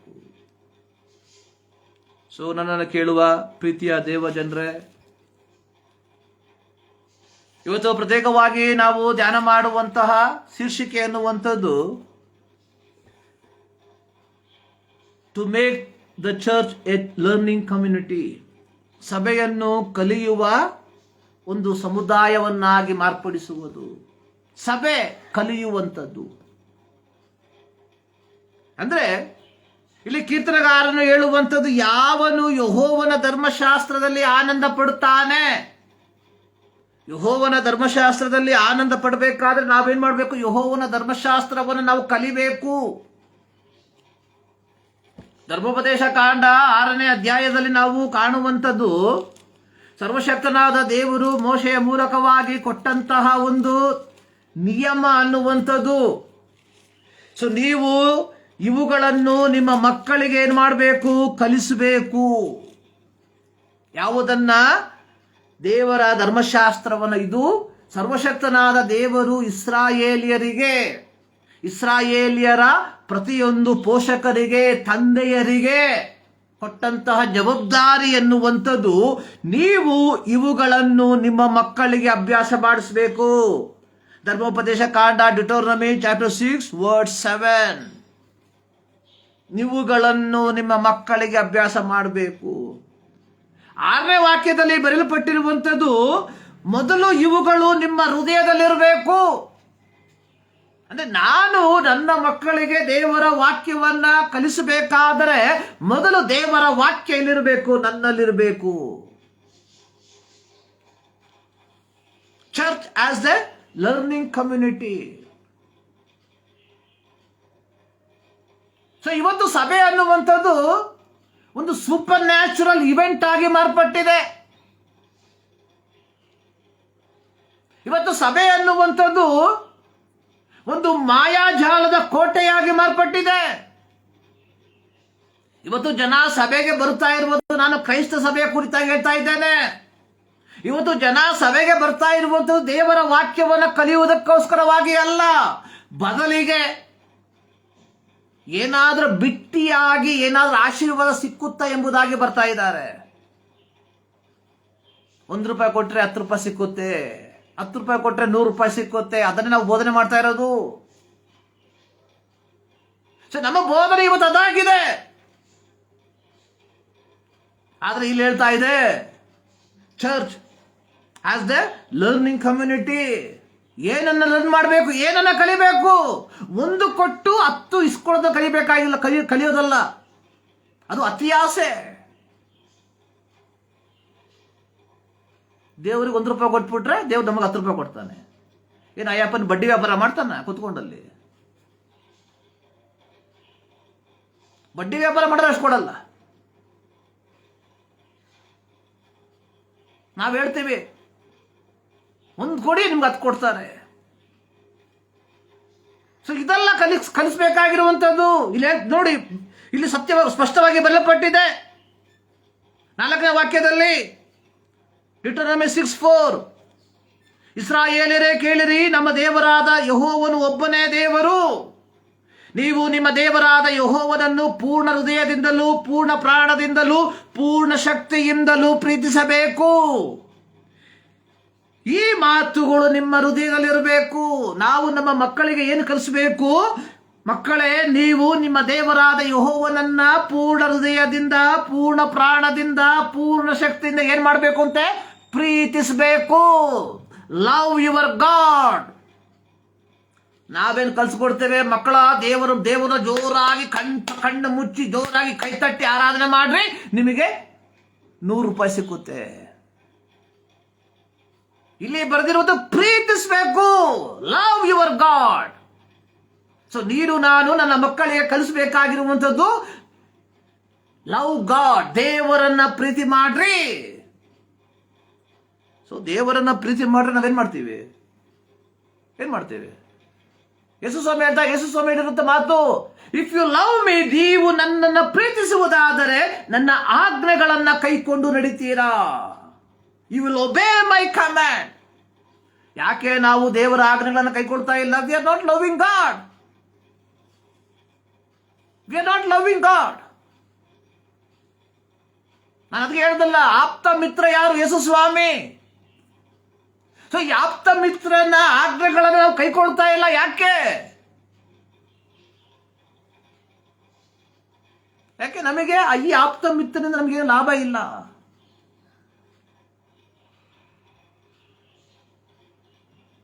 ನೋಡಿ, ಇಲ್ಲಿ ಹೇಳ್ತಾ ಇದ್ದಾನೆ, ನೀವೇನು ಮೊದಲು ಪೇರೆಂಟ್ಸ್ಗಳು, ತಂದೆ ತಾಯಿಗಳು ಏನು ಕಲಿಬೇಕು? ನಿಮ್ಮ ದೇವರಾದ ಯೆಹೋವನನ್ನ ಪೂರ್ಣ ಹೃದಯದಿಂದ, ಪೂರ್ಣ ಪ್ರಾಣದಿಂದ, ಪೂರ್ಣ ಶಕ್ತಿಯಿಂದ ಪ್ರೀತಿಸುವುದನ್ನು ನೀವು ಮೊದಲು ಕಲಿರಿ. ಸೊ ಇವುಗಳನ್ನ ನಿಮ್ಮ ಮಕ್ಕಳಿಗೆ ಕಲಿಸಿ ಅಭ್ಯಾಸ ಮಾಡಿಸಿ. Church as the learning community. ಸಭೆ ಒಂದು ಕಲಿಯುವ ಸಮುದಾಯವಾಗಿ. ಇವತ್ತು ಕ್ರೈಸ್ತ ಸಭೆ ಥಿಯಾಲಜಿಕಲ್ ಎಜುಕೇಶನ್, ದೈವಶಾಸ್ತ್ರ ಶಿಕ್ಷಣ ಸಂಡೆಯನ್ನ ಭಾನುವಾರವನ್ನಾಗಿ ಆಚರಣೆ ಮಾಡ್ತಾ ಇದ್ದಾರೆ. ಸೊ ಏನು, ವಾಟ್ ಇಸ್ ಎಜುಕೇಶನ್? ಶಿಕ್ಷಣ ಅಂದ್ರೆ ಏನು? ಸೊ ಶಿಕ್ಷಣ ಅನ್ನುವಂಥದ್ದು ಎರಡು ವಿಧವಾದಂಥ ಶಿಕ್ಷಣವನ್ನು ನಾವು ನೋಡ್ತೇವೆ. ಒಂದು ಫಾರ್ಮಲ್ ಎಜುಕೇಶನ್, ಅಂದರೆ 5 ವಯಸ್ಸು ಅಲ್ಲ 6 ವಯಸ್ಸಾಗಿರೋ ಮಗುವನ್ನು ನಾವು ಕರ್ಕೊಂಡೋಗಿ ಶಾಲೆಗೆ ಸೇರಿಸುವಂಥದ್ದು. ಸೊ ಇವಾಗ 2.5 ವಯಸ್ಸಿನ ಶುರು ಆಗುತ್ತೆ. ಈಗ 2.5 ವಯಸ್ಸು ಮಗುನ ನಾವೇನು ಮಾಡ್ತೇವೆ, ಪ್ರೀ ಸ್ಕೂಲ್ಗೆ ತೊಗೊಂಡೋಗಿ ಹಾಕ್ತೇವೆ. ಸೊ ಅಲ್ಲಿಂದ ಅವನ ಶಿಕ್ಷಣ ಆರಂಭ ಆಗ್ತದೆ. ಯಾವಾಗ? 2.5 ವಯಸ್ಸು ಪ್ರಾಯದಲ್ಲಿ. ಅಂದರೆ 2.5 ವಯಸ್ಸು ಪ್ರಾಯದಲ್ಲಿ ಪ್ರಾರಂಭವಾಗುವಂಥ ಅವನ ಶಿಕ್ಷಣ ಪ್ರಿ KG, ಆಮೇಲೆ LKG, ಆಮೇಲೆ UKG, ಆಮೇಲೆ 1ನೇ ತರಗತಿಯಿಂದ 5ನೇ ತರಗತಿ, 6ನೇ ತರಗತಿ, ಅಲ್ಲಿಂದ 7ರಿಂದ 10, ಅಲ್ಲಿಂದ ಕಾಲೇಜು, ಅಲ್ಲಿಂದ ಡಿಗ್ರಿ. ಅಂದರೆ 2.5 ವರ್ಷದಲ್ಲಿ ಪ್ರಾರಂಭವಾಗುವಂತಹ ಔಪಚಾರಿಕವಾದಂತಹ ಫಾರ್ಮಲ್ ಎಜುಕೇಶನ್ ಅವನ 22ನೇ ವಯಸ್ಸಲ್ಲಿ, 22 25ನೇ ವಯಸ್ಸಲ್ಲಿ ಏನಾಗ್ತದೆ, ಒಂದು ಡಿಗ್ರಿಯೊಂದಿಗೆ, ಒಂದು ಪದವಿಯೊಂದಿಗೆ ಮುಕ್ತಾಯವಾಗ್ತಾ ಇದೆ. ಅಂದರೆ ಸುಮಾರು 20 ವರ್ಷ, almost 20 years formal education. So ಅದು ಮಾತ್ರವಲ್ಲ ಶಿಕ್ಷಣ ಅನ್ನುವಂಥದ್ದು. ಸೊ ನಾವು ನಮ್ಮ ದೈನಂದಿನ ಜೀವಿತದಲ್ಲಿ ನಾವು ಕೆಲವು ಅನೇಕ ಪಾಠಗಳನ್ನು ಕಲಿತಾ ಇರ್ತೇವೆ. We learn many things.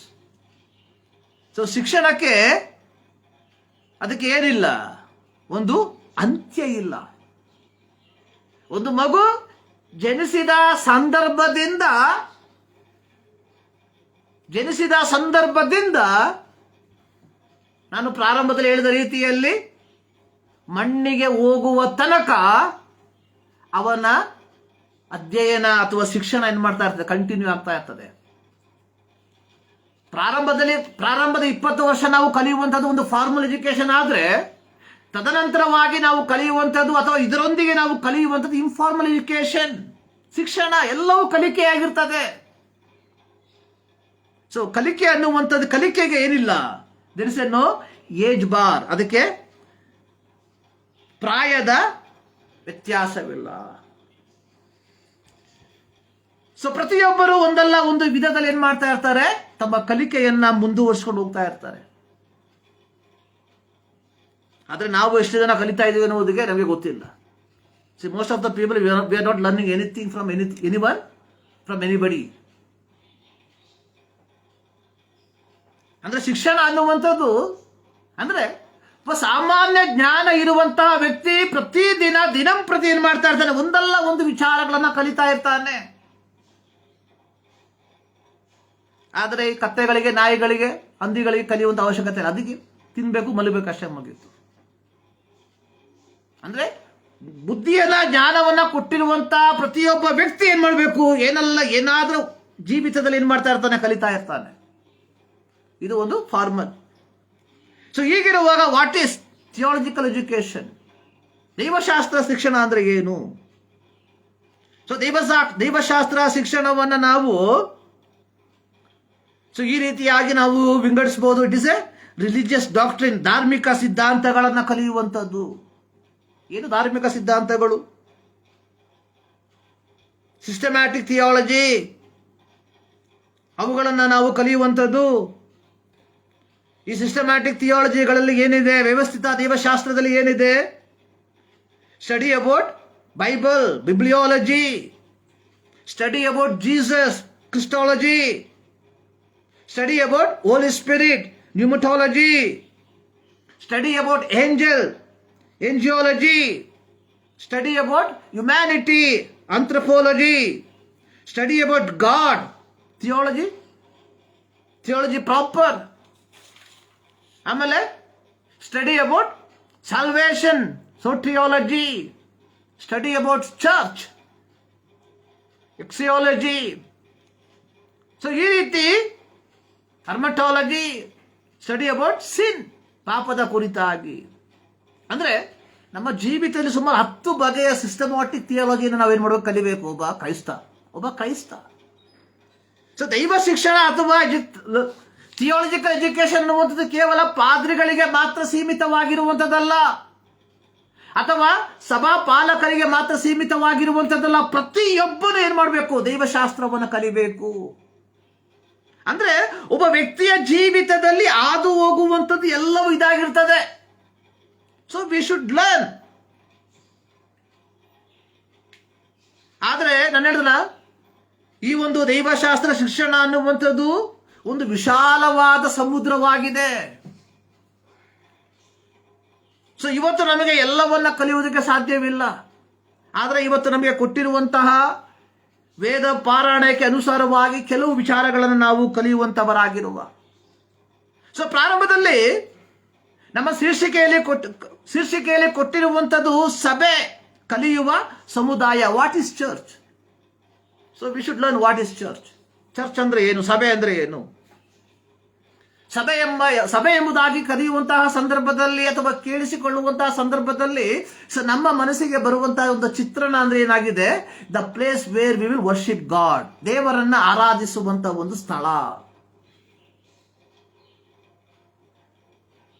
Roman Catholic ಸಭೆಗಳಿಗೆ ನಾವು ಹೋಗುವಾಗ ಅತ್ಯಂತ ವೈಭವಪೂರಿತವಾದಂತಹ ಒಂದು ಕಟ್ಟಡ, ವೈಭವಪೂರಿತವಾದಂತಹ ಒಂದು ಹಾಲ್ಟರ್ಸ್. ಸೊ ಬೇರೆ ಸಭೆಗಳಿಗೆ ನಾವು ಹೋಗುವಂತಹ ಸಂದರ್ಭದಲ್ಲಿ CSI ಸಭೆಗಳಿಗೆ ಅಥವಾ ಮೆಥೋಡಿಸ್ಟ್ ಸಭೆಗಳಿಗೆ ಹೋಗುವಂತಹ ಸಂದರ್ಭದಲ್ಲಿ ಮತ್ತೊಮ್ಮೆ ಸಭೆಗಳಿಗೆ ಹೋಗುವಂತ ರೀತಿಯಲ್ಲಿ ಅವರದೇ ಆದಂತಹ ಕೆಲವು ವಿನ್ಯಾಸಗಳನ್ನು ನಾವು ಕಾಣ್ತೇವೆ. ಆದರೆ ವಾಟ್ ಈಸ್ ರಿಯಲ್ ಚರ್ಚ್? ಸಭೆ ಅಂದ್ರೆ ಏನು? ನಿಜವಾಗಿ ಸಭೆಯ ಅರ್ಥ ಏನಾಗಿದೆ? ಸೊ ಸಭೆ ಅನ್ನುವಂಥದ್ದು ನಾವು ಕಾಣುವಂತಹ ವೈಭವಪೂರಿತವಾದ ಕಟ್ಟಡವಲ್ಲ. ಸೊ ಅದನ್ನು ನಾವು ಪ್ರಪ್ರಥಮವಾಗಿ ಅರ್ಥ ಮಾಡ್ಕೊಳ್ಬೇಕು. ಸೊ ಆ ರೀತಿಯಾಗಿರ್ಬೇಕಾದ್ರೆ ಸಭೆ ಕಲಿಯುವ ಸಮುದಾಯವನ್ನಾಗಿಸುವುದಂದ್ರೆ ಅರ್ಥವಿಲ್ಲದಂತಹ ಒಂದು ಶೀರ್ಷಿಕೆ ಅದಕ್ಕೆ. ಸೊ ಕಟ್ಟಡಕ್ಕೆ ನಾವು ಏನನ್ನ ಕಲಿಸಕ್ಕಾಗುತ್ತೆ? Nothing. Then what is church? Church ಎಂಬ ಪದಕ್ಕೆ ಉಪಯೋಗಿಸಿರುವಂತಹ ಗ್ರೀಕ್ ಪದ ಎಕ್ಲಿಶಿಯಾ. ಎಕ್ಲಿಶಿಯಾ ಪದದ ಅರ್ಥ ಅಂದ್ರೆ ಸೊ ನಾಗರಿಕರನ್ನ, ಜನರನ್ನ ಅಧಿಕೃತವಾಗಿ ಒಂದೆಡೆ ಸೇರಿಸುವುದಕ್ಕಾಗಿ ಗ್ರೀಕರು ಉಪಯೋಗಿಸುತ್ತಿದ್ದ ಪದವಾಗಿದೆ ecclesia. In other word, a called out people ಅಂದ್ರೆ ಕರೆಯಲ್ಪಟ್ಟ ಜನರ ಒಂದು ಗುಂಪು. ಸೊ ಕ್ರೈಸ್ತತ್ವದ ಒಂದು ಅಡಿಸ್ಥಾನದಲ್ಲಿ ಹೇಳೋದಾದ್ರೆ ಸಭೆ ಅನ್ನುವಂಥದ್ದು ಈಚ್ ಬಿಲೀವರ್, ಪ್ರತಿ ವಿಶ್ವಾಸಿ. ನೋಡಿ, ಪೌಲ ಕುರಿತ ಸಭೆಗೆ ಪತ್ರಿಕೆಯನ್ನು ಬರೆದಿರುವಾಗ ಅಲ್ಲಿ ಹೇಳಿರುವಂಥದ್ದು ನೀವು ದೇವರ ಆಲಯವಾಗಿದ್ದೀರೆಂದು. ಅಲ್ಲಿ ಪೌಲ ಹೇಳಿರುವಂಥದ್ದು ನೀವು ದೇವರ ಆಲಯವಾಗಿದ್ದೀರೆಂದು. ದೇವರ ಆತ್ಮವು ನಿಮ್ಮಲ್ಲಿ ವಾಸ ಮಾಡುತ್ತಾನೆಂದು ನಿಮಗೆ ಗೊತ್ತಿಲ್ಲವೋ? ಸೊ ಸಭೆ ಅನ್ನುವಂಥದ್ದು it is not A structure, it is not A building. ಸಭೆ ಅನ್ನುವಂಥದ್ದು ಯೇಸು ಕ್ರಿಸ್ತನ ರಕ್ತದ ಮೂಲಕ ಪಾಪ ಕ್ಷಮಾಪಣೆಯನ್ನು ಪಡೆದುಕೊಂಡು ಯೇಸು ಕ್ರಿಸ್ತನೇ ದೇವರು ಎಂಬುದಾಗಿ ಬಾಯಿಂದ ಅರಿಕೆ ಮಾಡಿ ಹೃದಯದಿಂದ ನಂಬಿ ಪಾಪ ಕ್ಷಮಾಪಣೆಗಾಗಿ ಯೇಸು ಕ್ರಿಸ್ತನ ಹೆಸರಿನಲ್ಲಿ ದೀಕ್ಷಾ ಸ್ನಾನ ಮಾಡಿಸಿಕೊಂಡು ಪವಿತ್ರವಾದ ಜೀವಿತವನ್ನ ಜೀವಿಸುವಂತಹ ಪ್ರತಿಯೊಬ್ಬ ವ್ಯಕ್ತಿ ಸಭೆಯಾಗಿದ್ದಾನೆ. ನಾನು ಕ್ರೈಸ್ತ ಕುಟುಂಬದಲ್ಲಿ ಹುಟ್ಟಿ ಬೆಳೆದದರ ಫಲವಾಗಿ ನಾನು ಸಭೆಯಾಗೋದಿಲ್ಲ, ಕ್ರೈಸ್ತನಾಗೋದಿಲ್ಲ. ಸೊ ನಾನು ಒಂದು ಸಭೆಯಾಗಿ ಮಾರ್ಪಡಬೇಕಾದರೆ ನಾನು ಪಾಲಿಸಬೇಕಾಗಿರುವಂಥದ್ದು ಏನು? ಯೇಸು ಕ್ರಿಸ್ತನೇ ದೇವರೆಂದು ಬಾಯಿಂದ ಅರಿಕೆ ಮಾಡಿಕೊಳ್ಬೇಕು. ರೋಮಾಪುರದವರಿಗೆ ಬರೆದ ಪತ್ರಿಕೆ 10ನೇ ಅಧ್ಯಾಯದಲ್ಲಿ ನಾವು ಅದನ್ನು ನೋಡ್ತೇವೆ. ಅಲ್ಲಿ ಅಪೊಸ್ತಲನಾದ ಪೌಲನು ಬರೆದಿರುವಂಥದ್ದು 10ನೇ ಅಧ್ಯಾಯದ 9ನೇ ವಾಕ್ಯ, ನೀನು ಯೇಸುವನ್ನೇ ಕರ್ತನೆಂದು ಬಾಯಿಂದ ಅರಿಕೆ ಮಾಡಿಕೊಂಡು ದೇವರು ಆತನನ್ನು ಸತ್ತವರೊಳಗಿಂದ ಎಬ್ಬಿಸಿದರೆಂದು ಹೃದಯದಿಂದ ನಂಬಿದರೆ ನಿನಗೆ ರಕ್ಷಣೆಯಾಗ್ತದೆ.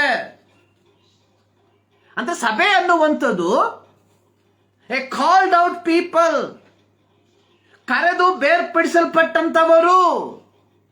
ಸೊ ಯಾವ ರೀತಿಯಾಗಿ ಕರೆದು ಬೇರ್ಪಡಿಸಲ್ಪಟ್ಟರು ಅಂತ ಹೇಳಿದ್ರೆ, ಸೊ ನಾನು ಯೇಸುವನ್ನೇ ಕರ್ತನೆಂದು ಬಾಯಿಂದ ಅರಿಕೆ ಮಾಡುವುದರ ಮೂಲಕ. ಸೊ ಅಲ್ಲಿಗೆ ಮುಗಿತದ? ಅಲ್ಲಿಗೆ ಮುಗಿಯೋದಿಲ್ಲ. ಅಪೊಸ್ತಲರ ಕೃತ್ಯ 2ನೇ ಅಧ್ಯಾಯದಲ್ಲಿ ನಾವು ನೋಡ್ತೇವೆ, ಪಂಚಾಶತ್ತಮ ದಿನದಂದು ಪೇತ್ರ ಪ್ರಸಂಗ ಮಾಡಿದಾಗ ಪೇತ್ರನ ಪ್ರಸಂಗವನ್ನ ಏನ್ ಮಾಡಿದ್ರು, ಅನೇಕರು ಕೇಳಿಸ್ಕೊಂಡ್ರು. ಕೇಳಿಸ್ಕೊಂಡಂತ ಸಂದರ್ಭದಲ್ಲಿ ಕೆಲವರು ಹೇಳಿದ್ರು ಇವರು ಮದ್ಯಪಾನ ಮಾಡಿದ್ದಾರೆ. ಆದರೆ ಬೇರೆ ಕೆಲವರು ಪೇತ್ರನ ಪ್ರಸಂಗವನ್ನ ಪೂರ್ತಿಯಾಗಿ ಕೇಳಿಸ್ಕೊಂಡು ಹೇಳಿದ್ರು, ಸಹೋದರರೇ ನಾವೇನ್ ಮಾಡಬೇಕು? 2ನೇ ಅಧ್ಯಾಯದ 38ನೇ ವಾಕ್ಯ, 37-38. ಆಗ ಪೇತ್ರ ಹೇಳ್ತಾ ಇದ್ದಾನೆ, ನಿಮ್ಮ ಪಾಪಗಳು ಪರಿಹಾರವಾಗುವುದಕ್ಕಾಗಿ ನಿಮ್ಮಲ್ಲಿ ಪ್ರತಿಯೊಬ್ಬರು ಯೇಸು ಕ್ರಿಸ್ತನ ಹೆಸರಿನಲ್ಲಿ ದೀಕ್ಷಾಸ್ನಾನ ಮಾಡಿಸ್ಕೊಳ್ಬೇಕು. ಅಂದ್ರೆ ಸಭೆ ಅಂದ್ರೆ ಯಾರು? ಒಂದು, ಯೇಸುವನ್ನೇ ಕರ್ತನೆಂದು ಬಾಯಿಂದ ಅರಿಕೆ ಮಾಡುವಂತವರು. 2, ತಮ್ಮ ಪಾಪ ಪರಿಹಾರಕ್ಕಾಗಿ ಯೇಸು ಕ್ರಿಸ್ತನ ಹೆಸರಿನಲ್ಲಿ ದೀಕ್ಷಾಸ್ನಾನ ಮಾಡಿಸಿಕೊಳ್ಳುವಂತವರು.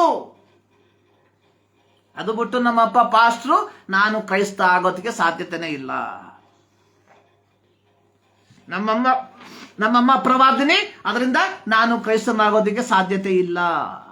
ನೀನು ನಾನು ಕ್ರೈಸ್ತನಾಗಬೇಕಾದ್ರೆ, ನೀನು ನಾನು ಸಭೆಯಾಗಬೇಕಾದ್ರೆ, ನೀನು ನಾನು ಏನ್ ಮಾಡಬೇಕು?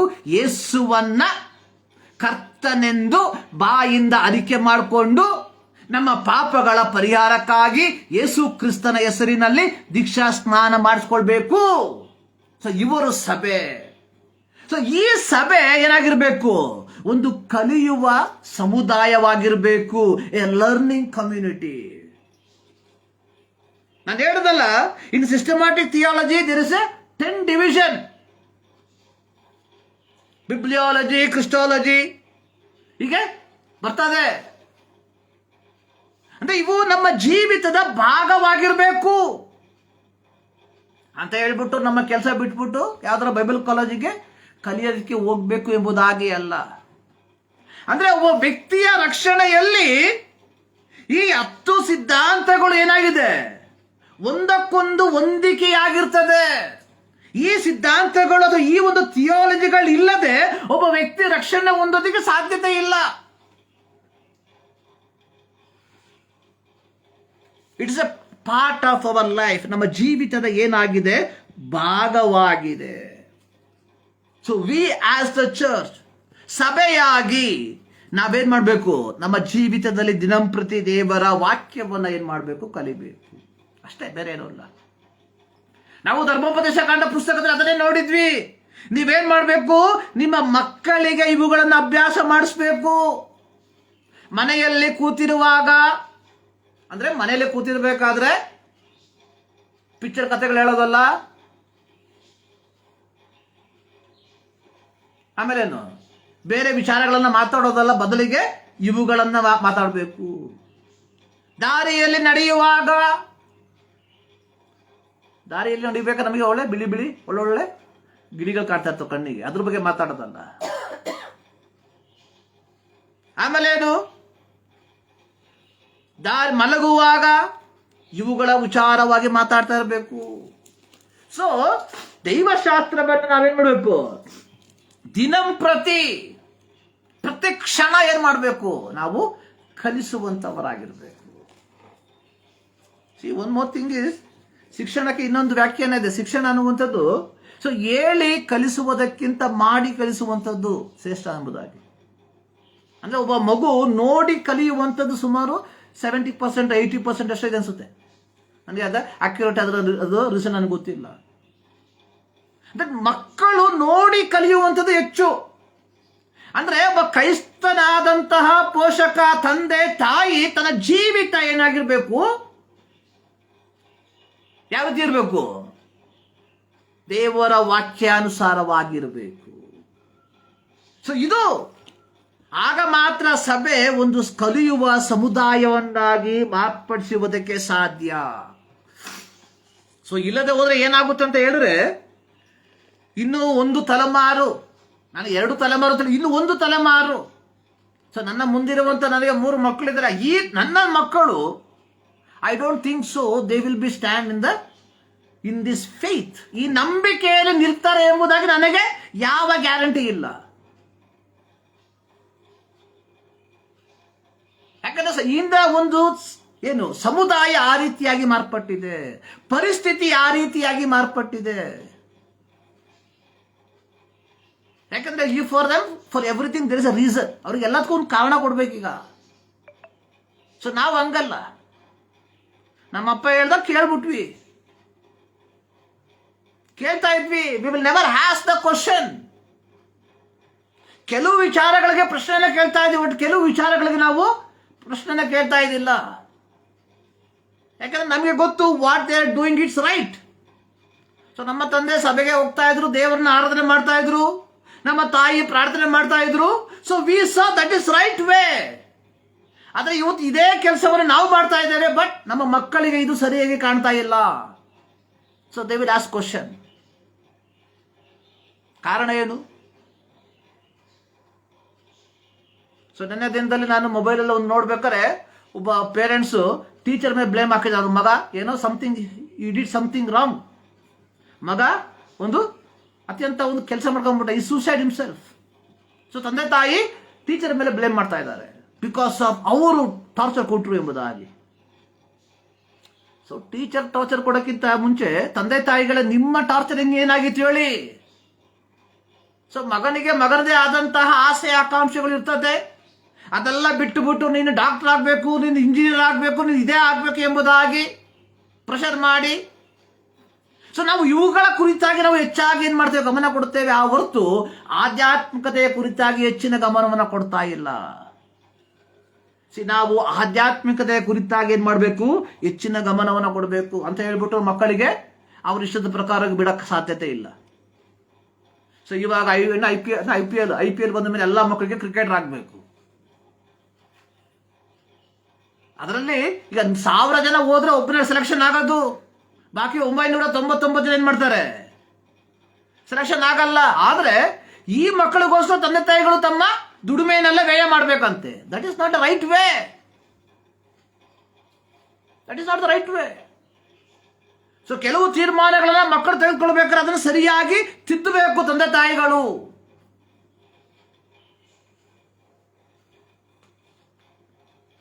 ಸೊ ನಮ್ಮ ಡ್ಯೂಟಿ ಏನು, ಸಭೆಯನ್ನು ಒಂದು ಕಲಿಸುವ ಸಮುದಾಯವನ್ನಾಗಿ ಮಾರ್ಪಡಿಸುವಂಥದ್ದು. ಅಂದರೆ ಸೊ ವಿ ಹ್ಯಾವ್ ಟು ಏನು ಮಾಡಬೇಕು, ಮಕ್ಕಳನ್ನು ಪ್ರತ್ಯೇಕವಾಗಿ ಈ ಒಂದು ಶತಮಾನದಲ್ಲಿ, ಈ ಒಂದು ಕಾಲಘಟ್ಟಗಳಲ್ಲಿ, ಶತಮಾನ ಅಲ್ಲ, ಈ ಒಂದು ಕಾಲಘಟ್ಟಗಳಲ್ಲಿ ನಮ್ಮ ಮಕ್ಕಳನ್ನು ದೈವಿಕತೆಯ ಕಡೆಗೆ ನಾವು ನಡೆಸದೆ ಹೋದ್ರೆ it is very very danger, very very danger. ಯಾಕಂದ್ರೆ ಮುಂದೆ ಹುಟ್ಟುವಂತಹ ಅವರ ಜನರೇಷನ್, ನಮ್ಮ ಜನರೇಷನ್ಗಳು, they may be not in this faith, ಈ ನಂಬಿಕೆಯಲ್ಲಿ ನಿಲ್ಲೋದಿಲ್ಲ. ಸೊ ತದನಂತರವಾಗಿ ನಾವು ಕ್ರಿಸ್ತ ವಿರೋಧಿಗಳು ಎಂಬುದಾಗಿ ಬಾಯಿ ಪಡ್ಕೊಂಡ್ರೆ ಏನು ಉಪಯೋಗ ಇಲ್ಲ. ಸೊ ಮೊದಲು ನಮ್ಮ ಮಕ್ಕಳನ್ನ ದೈವಿಕತೆಯಲ್ಲಿ ನಾವೇನ್ ಮಾಡಬೇಕು, ಕಲಿಸುವಂತವರಾಗಿರಬೇಕು. ನೋಡಿ, 3 ವಿಚಾರಗಳನ್ನ ನಾನು ಇವತ್ತು 2 ವಿಚಾರಗಳನ್ನು ನಿಮ್ಮ ಮಧ್ಯದಲ್ಲಿ ಹಂಚಿಕೊಳ್ಳಿಕ್ಕೆ ನಾನು ಬಯಸ್ತೇನೆ. ಒಂದು, ಹಳೆ ಒಡಂಬಡಿಕೆಯಲ್ಲಿ ನೆಹಮ್ಯನ ಪುಸ್ತಕ 8ನೇ ಅಧ್ಯಾಯದಲ್ಲಿ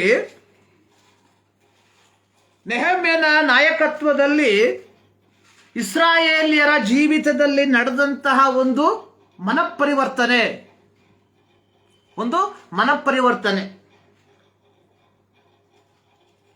ಅಂದ್ರೆ ಇಸ್ರಾಯೇಲ್ರು ಏನ್ ಮಾಡಿದ್ರು, ಸರ್ವಶಕ್ತನಾದ ದೇವರು ಇಸ್ರಾಯೇಲಿಯರನ್ನ ಏನ್ ಮಾಡಿದ್ರು, ಐಗುಪ್ತದಿಂದ ಕರ್ಕೊಂಡು ಬಂದು ಕಾನಾನ್ ದೇಶದಲ್ಲಿ ಏನ್ ಮಾಡಿದ, ಅವರನ್ನ ಸ್ಥಾಪಿಸಿದ. ಸೊ ಅವರಿಗೆ ಬೇಕಾದಂಥದ್ದು ಎಲ್ಲವನ್ನ ಕೊಟ್ಟ. ಯಾಕಂದ್ರೆ ಇಸ್ರಾಯೇಲ್ ಮಕ್ಕಳು ಐಗುಪ್ತದಿಂದ ಕಾನಾನ್ ದೇಶಕ್ಕೆ ಬರುವಂತಹ ಸಂದರ್ಭದಲ್ಲಿ ಕಾನಾನ್ ದೇಶದಲ್ಲಿ ಒಳ್ಳೆಯ ಇಳುವರಿ ಸಿಗ್ತಾ ಇತ್ತು. ಯೋಶುವನ ಪುಸ್ತಕವನ್ನು ಕಲಿಯುವಂತಹ ಸಂದರ್ಭದಲ್ಲಿ ಗೊತ್ತಾಗ್ತದೆ, ಇಬ್ಬರು ವ್ಯಕ್ತಿಗಳು ಒಂದು ದ್ರಾಕ್ಷೆ ಗೊಂಚಲನ್ನ ಏನ್ ಮಾಡಿದ್ರು, ಒಂದು ಕಂಬಲ್ಲಿ ಕಟ್ಕೊಂಡು ಎತ್ಕೊಂಡ್ ಬರ್ತಾ ಇದ್ರು. ಅಷ್ಟು ದಪ್ಪನೆಯ ಒಂದು ದ್ರಾಕ್ಷೆಯ ಒಂದು ಗೊಂಚಲು. ಅಂದ್ರೆ ಐಹಿಕವಾಗಿ ಸಮೃದ್ಧಿಯಿಂದ ತುಂಬಿರುವಂತಹ ಒಂದು ಆ ದೇಶವನ್ನ ದೇವರು ಇಸ್ರಾಯೇಲ್ ಮಕ್ಕಳಿಗೆ ಕೊಟ್ಟರು. ಆಮೇಲೆ ದೇವರು ಇಷ್ಟ ಹೇಳಿದ್ದು, ನೀವು ಬಿತ್ತನೆ ಮಾಡಿ ಒಳ್ಳೆ ಕೊಯ್ಲು ಸಿಗುತ್ತೆ, so you enjoy your life, but only one thing, you should follow me. ಅಷ್ಟೇ, ನೀವು ನನ್ನನ್ನು ಅನುಸರಿಸಬೇಕಷ್ಟೇ, ಬೇರೆ ಏನೂ ಇಲ್ಲ. ಹಳೆ ಒಡಂಬಡಿಕೆಯಲ್ಲಿ ದೇವರು ಏನ್ ಮಾಡ್ರು, ದಶಾಜ್ಞೆನ ಕೊಟ್ಟರು. ಒಂದು, ನಾನಲ್ಲದೆ ನಿಮಗೆ ಬೇರೆ ದೇವರುಗಳಿರಬಾರದು, ಯಾವ ಮೂರ್ತಿಗಳನ್ನು ಮಾಡಬಾರದು. ವಿಮೋಚನಾ ಕಾಂಡ 20ನೇ ಅಧ್ಯಾಯ. ಆಮೇಲೆ ಏನ್ ಮಾಡಿದ್ರು, ನಿಮ್ಮ ದೇವರಾದ ಯೆಹೋವನನ್ನು ಅಯೋಗ್ಯ ಕಾರ್ಯಕ್ಕಾಗಿ ಎತ್ತಬಾರದು. ಸಬ್ಬತ್ ದಿನವನ್ನು ಆಚರಣೆ ಮಾಡಬೇಕು. ಆಮೇಲೆ ತಂದೆ ತಾಯಿಗಳನ್ನು ಸನ್ಮಾನಿಸಬೇಕು. ನರಹತ್ಯೆ ಮಾಡಬಾರ್ದು, ಅಂದ್ರೆ ಕೊಲೆ ಮಾಡಬಾರ್ದು. ವ್ಯಭಿಚಾರ ಮಾಡಬಾರ್ದು, ಅಷ್ಟೇ ಮುಗೀತು. ವ್ಯಭಿಚಾರ ಮಾಡಬಾರ್ದು, ಯಾಕೆ ವ್ಯಭಿಚಾರ ಮಾಡ್ತೀಯ? ಮದುವೆ ಆಗಷ್ಟೇ ಮುಗೀತು, ಮದುವೆ ಆಗು. ವ್ಯಭಿಚಾರ ಮಾಡಬಾರ್ದು. ಕದಿಬಾರ್ದು, ಅಂದ್ರೆ ದುಡಿದು ಬದುಕು. ನೋಡಿ, ದೇವರು ಆದಾಮನಿಗೆ ಹೇಳಿದಂಥದ್ದು ಏನು? ದೇವರು ಆದಾಮನಿಗೆ ಇದೇ ಹೇಳಿದ್ದು. 3ನೇ ಅಧ್ಯಾಯದಲ್ಲಿ ಬರುವಂತಹ ಸಂದರ್ಭದಲ್ಲಿ ದೇವರು ಹೇಳ್ತಾ ಇದ್ದಾನೆ, ದೇವರು ಹೇಳಿರುವಂಥದ್ದು, ನೀನು ದುಡಿದು ಬೆವರಿಡುತ್ತಾ ಬೇಕಾದ ಆಹಾರವನ್ನು ಸಂಪಾದಿಸಬೇಕು. ಗೊತ್ತಲ್ಲ? ಅದಕ್ಕೆ ಇಲ್ಲಿ ದೇವರು ಹೇಳ್ತಾ ಇದ್ದಾರೆ, ನೀವೇನ್ ಮಾಡಬಾರ್ದು? ಕದಿಬಾರ್ದು. ದುಡಿಮೆ ಇದ್ರೆ ಮತ್ತೆ ಯಾಕೆ ಕದಿಯೋದು? ಯಾಕೆ ಕದೀತಾ ಇರೋದು? ದುಡಿಮೆ ಇಲ್ಲ. ಯಾಕೆ ದುಡಿಮೆ ಇಲ್ಲ? ಕೆಲ್ಸಕ್ಕೆ ಹೋಗಿ ಇಂಟ್ರೆಸ್ಟ್ ಇಲ್ಲ. ಕೆಲಸ ಇಲ್ಲ ಅಂತಲ್ಲ, 1008 ಕೆಲಸಗಳಿದ್ದಾವೆ, ಬಟ್ ಹೋಗಕ್ಕೆ ಇಂಟ್ರೆಸ್ಟ್ ಇಲ್ಲ. ಅದು ಪ್ರತ್ಯೇಕವಾಗಿ ಕ್ರೈಸ್ತರಾದ ನಮಗೆ, ಎಸ್ಪೆಷಲಿ ಪ್ರತ್ಯೇಕವಾಗಿ ಪಾಸ್ ಆಗ್ಬಿಟ್ರೆ ನಮಗೆ ಕೆಲ್ಸಕ್ಕೆ ಹೋಗೋ ಇಂಟ್ರೆಸ್ಟೇ ಇಲ್ಲ. ನಾವ್ ಹೇಳ್ತೀವಿ, ನನಗೆ 1 ಕೊಡ್ರಿ, ದೇವ್ರು ನಿಮ್ಗೆ 10 ಕೊಡ್ತಾರೆ. ಕದಿತಾ ಇದ್ದೀವಿ, ಅವನ ಸಂಪಾದನೆ ನಾವು ಕದಿತಾ ಇದ್ದೀವಿ. ಆಮೇಲೆ ಏನು? ಮತ್ತೊಬ್ಬನ ಮೇಲೆ ಸುಳ್ಳು ಸಾಕ್ಷಿ ಹೇಳಬಾರ್ದು, ಮತ್ತೊಬ್ಬನ ಮನೆಯನ್ನು ಆಶಿಸಬಾರ್ದು. ಪ್ರತ್ಯೇಕವಾಗಿ ನಮ್ಮ ಪಾಸ್ಟಲ್ಲಿ ಇರುವಂತ ಒಂದು ಗುಣ. ಯಾವನಾರ ಒಂದು ಕಾರ್ ತಂದ್ಬಿಟ್ರೆ ಅದ್ರ ಮೇಲೆ ಕೈ ಇಟ್ಬಿಟ್ಟು, ದೇವರೇ ಈ ಕಾರ್ ನನಗೆ ಕೊಟ್ಟಿದ್ದಕ್ಕಾಗಿ ಸ್ತೋತ್ರ ಅಂದ್ಬಿಡ್ತೀವಿ. ಕವಚ್ನೆಸ್. ಆಮೇಲೆ ಏನು? ಮತ್ತೊಬ್ಬನ ಹೆಂಡತಿ ಹೆಣ್ಣಾಳುಗಳನ್ನು ಆಶಿಸಬಾರ್ದು. ಸೊ 10 ದಶಾಜ್ಞೆನ ಕೊಟ್ರು. ಸೊ ಸರ್ವಶಕ್ತನಾದ ದೇವರು ಹೇಳಿದ್ದು, ನೀವು ಕಾನಾನ್ ದೇಶಕ್ಕೆ ಹೋಗಿ ವಾಸ ಮಾಡುವಂತಹ ಸಂದರ್ಭದಲ್ಲಿ ಕಾನಾನ್ ದೇಶದಲ್ಲಿ ನಿಮಗೆ ಒಳ್ಳೆ ಬೆಳೆ ಸಿಕ್ಕುತ್ತೆ. ನೀವೇನ್ ಮಾಡಬೇಕು? ಈ 10 ದಶಾಜ್ಞೆಗಳನ್ನ ಪಾಲಿಸಿಕೊಂಡು ಬದುಕಬೇಕಷ್ಟೇ, ಬೇರೆ ಏನೂ ಇಲ್ಲ. ಆದ್ರೆ ಅವ್ರು ಏನ್ ಮಾಡಿದ್ರು? ಈ 10 ದಶಾಜ್ಞೆಗಳನ್ನ ಮೀರ್ಬಿಟ್ರು. ಕಾನಾನ್ ದೇಶಕ್ಕೆ ಹೋಗಿದ್ದ ತಡ ಏನ್ ಮಾಡಿದ್ರು? ವಿಗ್ರಹಗಳನ್ನ ಪೂಜೆ ಮಾಡೋದಕ್ಕೆ ಶುರು ಮಾಡಿದ್ರು. ಕಾನಾನ್ ದೇಶಕ್ಕೆ ಹೋಗಿದ್ದ ತಡ ಏನ್ ಮಾಡಿದ್ರು? ಸಬ್ಬತ್ ದಿನವನ್ನ ಅಲಸ್ಯ ಮಾಡಿದ್ರು. ಕಾನಾನ್ ದೇಶಕ್ಕೆ ಹೋಗಿದ್ದ ತಡ ಏನ್ ಮಾಡಿದ್ರು? ಮೂರ್ತಿಗಳನ್ನ ಮಾಡ್ಕೊಂಡ್ರು. ತಂದೆ ತಾಯಿಗಳನ್ನ ಹೊರಗೆ ಹಾಕಿದ್ರು. ಪರಸ್ಪರ ಕೊಲ್ಲೋದಕ್ಕೆ ಶುರು ಮಾಡಿದ್ರು. ಪರಸ್ಪರ ವ್ಯಭಿಚಾರ ಮಾಡೋದಕ್ಕೆ ಶುರು ಮಾಡಿದ್ರು. ಪರಸ್ಪರ ಕದಿಯೋದಕ್ಕೆ ಶುರು ಮಾಡಿದ್ರು. ಪರಸ್ಪರ ಸುಳ್ಳು ಸಾಕ್ಷಿ ಹೇಳೋದಕ್ಕೆ ಶುರು ಮಾಡಿದ್ರು. ಸೊ ಇದರಿಂದ ದೇವ್ರು ಏನ್ ಮಾಡಿದ್ರು? ಸುಮಾರು 400 ವರ್ಷ ಸಹಿಸಿದ್ರು. ನ್ಯಾಯಸ್ಥಾಪಕರುಗಳ ಕಾಲದಿಂದ ಅರಸರುಗಳ ಕಾಲದ ತನಕ ಸುಮಾರು 450 ವರ್ಷ ಸಹಿಸಿದ್ರು. ಲಾಸ್ಟಿಗೆ ದೇವ್ರು ಏನ್ ಮಾಡಿದ್ರು? ಒಂದು ಗುಂಪನ್ನ ಅಶ್ಶೂರ್ ದೇಶಕ್ಕೆ ಓಡಿಸ್ಬಿಟ್ಟ, ಮತ್ತೊಂದು ಗುಂಪನ್ನ ಪಾಬೇಲ್ ದೇಶಕ್ಕೆ ಗಡಿಪಾರು ಮಾಡಿಬಿಟ್ಟ ದೇವರು.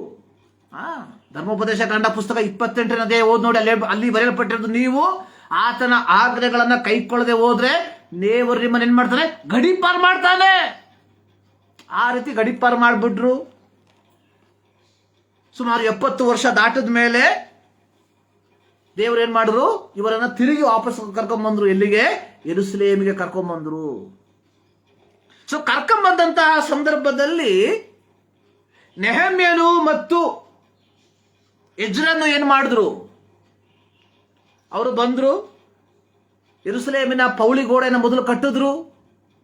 ಅದಕ್ಕಿಂತ ಮುಂಚೆ ಎಜ್ರನ ನಾಯಕತ್ವದಲ್ಲಿ ಬಂದಂತಹ ಜನ ದೇವಾಲಯವನ್ನ ಕಟ್ಟಿದ್ರು. ಅಂದ್ರೆ ದೇವಾಲಯವು ನಾಶವಾಗಿ ಹೋಗಿತ್ತು, ಅದನ್ನ ತಿರುಗಿ ಕಟ್ಟಿದ್ರು. ಯೆರೂಸಲೇಮಿನ ಪೌಳಿ ಗೋಡೆಗಳನ್ನ ನೆಬೂಕದ್ನೆಚ್ಚರ್ ಹೊಡೆದಾಕ್ಬಿಟ್ಟಿದ್ದ, ಅದನ್ನ ತಿರುಗಿ ಕಟ್ಟಿದ್ರು. ಅಲ್ಲಿಗೆ ನಿಲ್ಲಿಸಲಿಲ್ಲ. ನೆಹಮ್ಯ ಮತ್ತೆ ಎಜ್ರ ಏನ್ ಮಾಡಿದ್ರು? ಎಲ್ಲ ಜನರನ್ನ ಏನ್ ಮಾಡಿದ್ರು? ಒಂದು ಜಾಗದ ಕಡೆಗೆ ಬರ ಮಾಡಿದ್ರು. 8ನೇ ಅಧ್ಯಾಯದ 1ನೇ ವಾಕ್ಯ, ನೀರು ಬಾಗಿಲಿನ ಮುಂದಿನ ಬಯಲಿನಲ್ಲಿ ಜನರು ಒಟ್ಟಾಗಿ ಸೇರಿ ಬಂದ್ರು. ಸೊ ಸೇರಿ ಬಂದಂತಹ ಸಂದರ್ಭದಲ್ಲಿ ಏನ್ ಮಾಡಿದ್ರು? ಯೆಹೋವನು ಮೋಶೆಯ ಮೂಲಕ ಇಸ್ರಾಯೇಲರಿಗೆ ಕೊಟ್ಟ ಧರ್ಮಶಾಸ್ತ್ರದ ಗ್ರಂಥವನ್ನ ಏನ್ ಮಾಡಿದ್ರು? ಎಜ್ರ ಎಲ್ಲರೂ ಕೇಳಿಸಿಕೊಳ್ಳುವಂತೆ ಓದುದ. See, learning church as a learning community. ಸಭೆ ಒಂದು ಕಲಿಯುವ ಸಮುದಾಯವಾಗಿ. ನೋಡಿ, 70 ವರ್ಷ ದಾಟಿತು. ಈ 70 ವರ್ಷ ಮಾತ್ರ ಅಲ್ಲ, ಇಸ್ರಾಯೇಲ್ ಮಕ್ಕಳು ಕಾನಾನ್ ದೇಶಕ್ಕೆ ಕಾಲಿಟ್ಟ ಕೆಲವು ವರ್ಷಗಳ ನಂತರವಾಗಿ ದೇ ಫರ್ಗೆಟ್ ಗಾಡ್ ಕಂಪ್ಲೀಟ್ಲಿ, ದೇವರನ್ನು ಸಂಪೂರ್ಣವಾಗಿ ಮರೆತು ಬಿಟ್ರು. ದೇವರ ಧರ್ಮಶಾಸ್ತ್ರವನ್ನ ಮೂಲೆಗೆ ತಳ್ಳಿಬಿಟ್ರು. They long back. ಸೊ ಇಲ್ಲಿ ಎಜ್ರಾ ಮತ್ತೆ ನೆಹಮ್ಯ ಏನು ಮಾಡಿದ್ರು, ಬಂದಂತಹ ಜನ ಸಮೂಹವನ್ನ ಇಲ್ಲಿಗೆ ಯೆರೂಸಲೇಮಿಗೆ ಬಂದಂತಹ ಜನ ಸಮೂಹವನ್ನ, ಇಸ್ರಾಯೇಲಿಯರನ್ನ ನೀರು ಬಾಗಲೆಂಬ ಒಂದು ಬಯಲಿನಲ್ಲಿ ಬರಮಾಡಿ ಅವರ ಮುಂದೆ ದೇವರ ಧರ್ಮೋಪದೇಶವನ್ನ ಓದಿದ್ರು. ಇದನ್ನ ಓದಿದ್ದು ಮಾತ್ರ ಅಲ್ಲ, 8ನೇ ವಾಕ್ಯದಲ್ಲಿ ನಾವು ನೋಡುತ್ತೇವೆ ಅದರ ತಾತ್ಪರ್ಯಗಳನ್ನು ವಿವರಿಸಿದರು, ಅದರ ವ್ಯಾಖ್ಯಾನವನ್ನ ವಿವರಿಸಿದ್ರು. ಆಗ ಜನ ಏನ್ ಮಾಡಿದ್ರು, ಅದನ್ನ ತಿಳ್ಕೊಂಡ್ರು. ಅಂದ್ರೆ ಇವತ್ತು ಪ್ರೀತಿಯ ದೇವ ಜನರೇ, ನಾವು ಜನರಿಗೆ ದೇವರ ವಾಕ್ಯವನ್ನು ತಿಳಿಸಬೇಕು. So we are not teaching the word of God. ನೋಡಿ, ಸಭೆಗಳಿಗೆ ಹೋಗಿ ನೋಡಿ, ನಾನು ಎಲ್ಲ ಸಭೆಗಳಿಗೆ ಹೋಗ್ತಾ ಇದ್ದೇನೆ. I use to go to CSI churches. 1.5 ತಾಸು ಆರಾಧನಾ ಕ್ರಮ ಇದ್ರೆ ಪ್ರಸಂಗಕ್ಕೆ ಇರುವಂಥದ್ದು ಕೇವಲ 15 ನಿಮಿಷ ಮಾತ್ರ. ಕೆಲವು ತಿಂಗಳುಗಳ ಹಿಂದೆ ನಾನು ಒಂದು ಸಭೆಯಲ್ಲಿ ಪ್ರಸಂಗ ಮಾಡೋದಕ್ಕೆ ಹೋದೆ. ಸುಮಾರು 5 ದಿನದ ಒಂದು ಪ್ರಸಂಗ. ಬಹಳ ದುಃಖ. ನಾನು ಸುಮಾರು 2 ತಿಂಗಳು ಕಷ್ಟಪಟ್ಟು ಕುಳಿತುಕೊಂಡು ಕಲ್ತಿರುವಂತಹ ಪ್ರಿಪೇರ್ ಮಾಡಿದಂಥ ಮೆಸೇಜ್ಗಳು ಅಲ್ಲಿಗೆ ಹೋದಂಥ ಸಂದರ್ಭದಲ್ಲಿ ಹೇಳ್ತಾ ಇದ್ರೆ, ಬ್ರದರ್ ಒಂದು 15 ನಿಮಿಷ ಸಾಕು, ಮುಗಿಸ್ಬಿಡಿ. ಅಂದ್ರೆ ಬಾಕಿ ಎಲ್ಲದಕ್ಕೂ ಸಮಯ ಉಂಟು. ಆರಾಧನೆ ಮುಗಿದ ಮೇಲೆ ಹೊರಗಡೆ ನಿಂತುಕೊಂಡು ಕಾಫಿ ಕುಡಿಯೋದಕ್ಕೆ, ಟೀ ಕುಡಿಯೋದಕ್ಕೆ, ಗಂಟುಗಟ್ಟಲೆ ಮಾತಾಡೋಕ್ಕೆ ಸಮಯ ಉಂಟು. ಆದರೆ ದೇವರ ವಾಕ್ಯವನ್ನು ಕೇಳೋದಕ್ಕೆ ಸಮಯ ಇಲ್ಲ.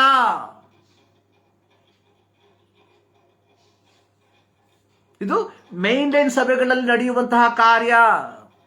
ಭಾನುವಾರದ ದಿನದಂದು ನೀವು ಹೋಗಿ ನೋಡಿ, ಮೈನ್ ಲೈನ್ ಸಭೆಗಳಲ್ಲಿ ಆರಾಧನಾ ಕ್ರಮಕ್ಕೆ ಅವರು ಸಮಯ ತೆಗೆದುಕೊಳ್ತಾರೆ, ರಿಪೋರ್ಟ್ ಓದೋಕ್ಕೆ ಸಮಯ ತೆಗೆದುಕೊಳ್ತಾರೆ. ಆದರೆ ಪ್ರಸಂಗಕ್ಕೆ ಮಾತ್ರ ಕೇವಲ 15 ನಿಮಿಷ ಮಾತ್ರ. ಒಂದು ಸಾರಿ ಒಬ್ರು ಹೇಳಿದ್ರು, ಸರ್ ನಮ್ಮವರಿಗೆಲ್ಲ ಗೊತ್ತು, don't teach them like a Sunday school children. Sunday school ಮಕ್ಕಳಿಗೆ ಕಲಿಸುವಂತ ರೀತಿಯಲ್ಲಿ ಕಲಿಸಬೇಡಿ, ನಮ್ಮವ್ರು ಎಲ್ಲ ಗೊತ್ತು. Then why you people calling? ಎಲ್ಲ ಗೊತ್ತಿದ್ಮೇಲೆ ಯಾಕೆ ಬರ್ತೀರಾ ಚರ್ಚಿಗೆ? ಸೊ ನಾನು 40 ವರ್ಷ 50 ವರ್ಷ ಪಾರಂಪರ್ಯ ಇದೆ ಎಂಬುದಾಗಿ ತಿಳ್ಕೊಂಡು, so don't think that I know everything. ನೋಡಿ, 80 ವರ್ಷ ಪ್ರಾಯ ಇರುವಂತಹ ಇಲ್ಲಿಟರೇಟ್ ಅವರು ನಮ್ಮ ದೇಶದಲ್ಲಿದ್ದಾರೆ.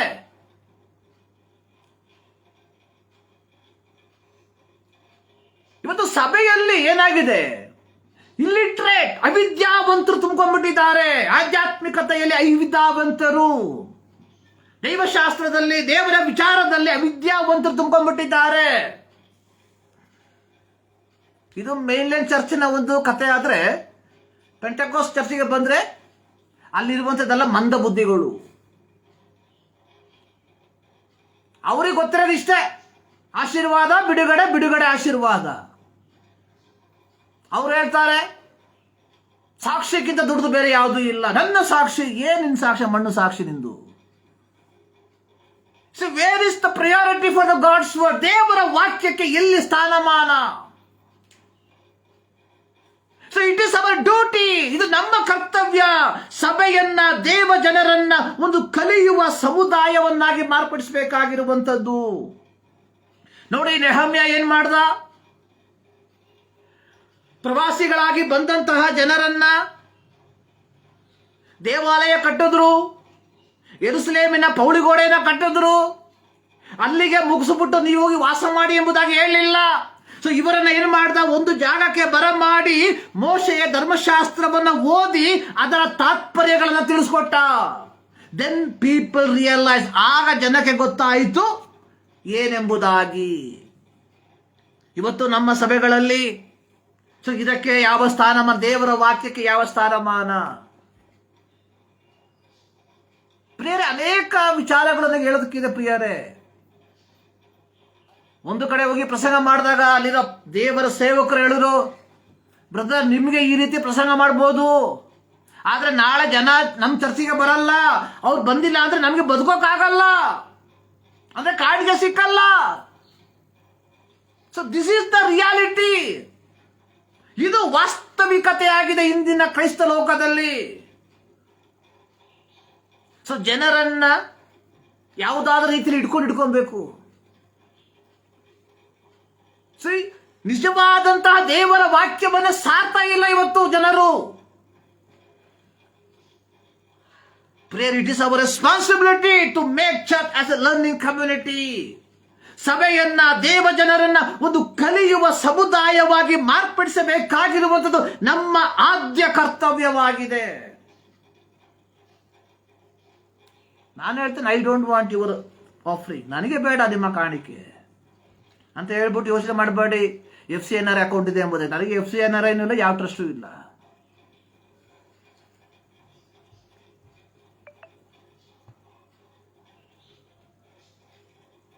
But it's our responsibility.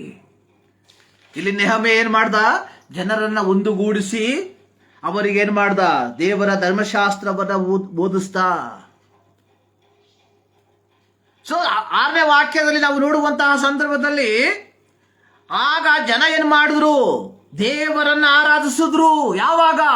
ಯಾವಾಗ ಜನರು ದೇವರ ಧರ್ಮಶಾಸ್ತ್ರವನ್ನ ಓದಿ ಕೇಳಿ ಅದರ ತಾತ್ಪರ್ಯವನ್ನ ಗ್ರಹಿಸಿದ್ರು, ಆಗ ಜನರು ದೇವರನ್ನ ಆರಾಧಿಸಿದ್ರು. ಇವತ್ತು ಹಂಗಲ್ಲ. ಬಂದಿದ ತಕ್ಷಣ ಆರಾಧನೆ ಶುರು ಮಾಡ್ಬಿಡ್ತಾರೆ. ಬಂದ ತಕ್ಷಣ ಹಾಡು ಕೈ ಹೊಡಿ, ಏನನ್ನೋ ಹೇಳೋದಷ್ಟ ಮುಗೀತು. ಆರಾಧನೆ ಆರಾಧನೆ ಆರಾಧನೆ. ಸೊ ಇಲ್ಲಿ ಯಾವಾಗ ಆರಾಧನೆ ಮಾಡ್ರು? When they hear the word of God, ದೇವರ ವಾಕ್ಯವನ್ನ ಕೇಳಿಸಿಕೊಂಡಾಗ they understood that who is the real God. ಆರಾಧನೆ ಅಂದ್ರೆ ಏನು? To know who is God. ಆರಾಧನೆ ಅನ್ನುವುದು ಕೈ ತಟ್ಟುವುದಲ್ಲ, ಆರಾಧನೆ ಅನ್ನುವಂಥದ್ದು ಹಾಡಾಡುವುದಲ್ಲ. ರೋಮ ಪತ್ರಿಕೆಯಲ್ಲಿ ಪೌಲ ಹೇಳ್ತಾ ಇದ್ದಾನೆ, offer your body as A living sacrifice. ನಿಮ್ಮ ದೇಹಗಳನ್ನ ದೇವರಿಗೆ ಮೀಸಲಾಗಿಯೂ ಮೆಚ್ಚುಗೆಯಾಗಿ ಇರುವ ಸಜೀವ ಯಜ್ಞವಾಗಿ ಸಮರ್ಪಿಸಿರಿ. ಇದೇ ವಿವೇಕಪೂರ್ವಕವಾದ ಆರಾಧನೆ. Offer our self to God, that is the worship. So ಇಲ್ಲಿ ಅದೇ ಮಾಡಿದ್ರು. ಇವರು 70 ವರ್ಷದಿಂದ ಎಲ್ಲಿದ್ರು? ಬಾಬೇಲಿನಲ್ಲಿ ವಾಸ ಮಾಡ್ತಾ ಇದ್ರು. ಸೊ ಕೆಲವು ಜನ ಅಶ್ಶೂರಲ್ಲಿದ್ರು.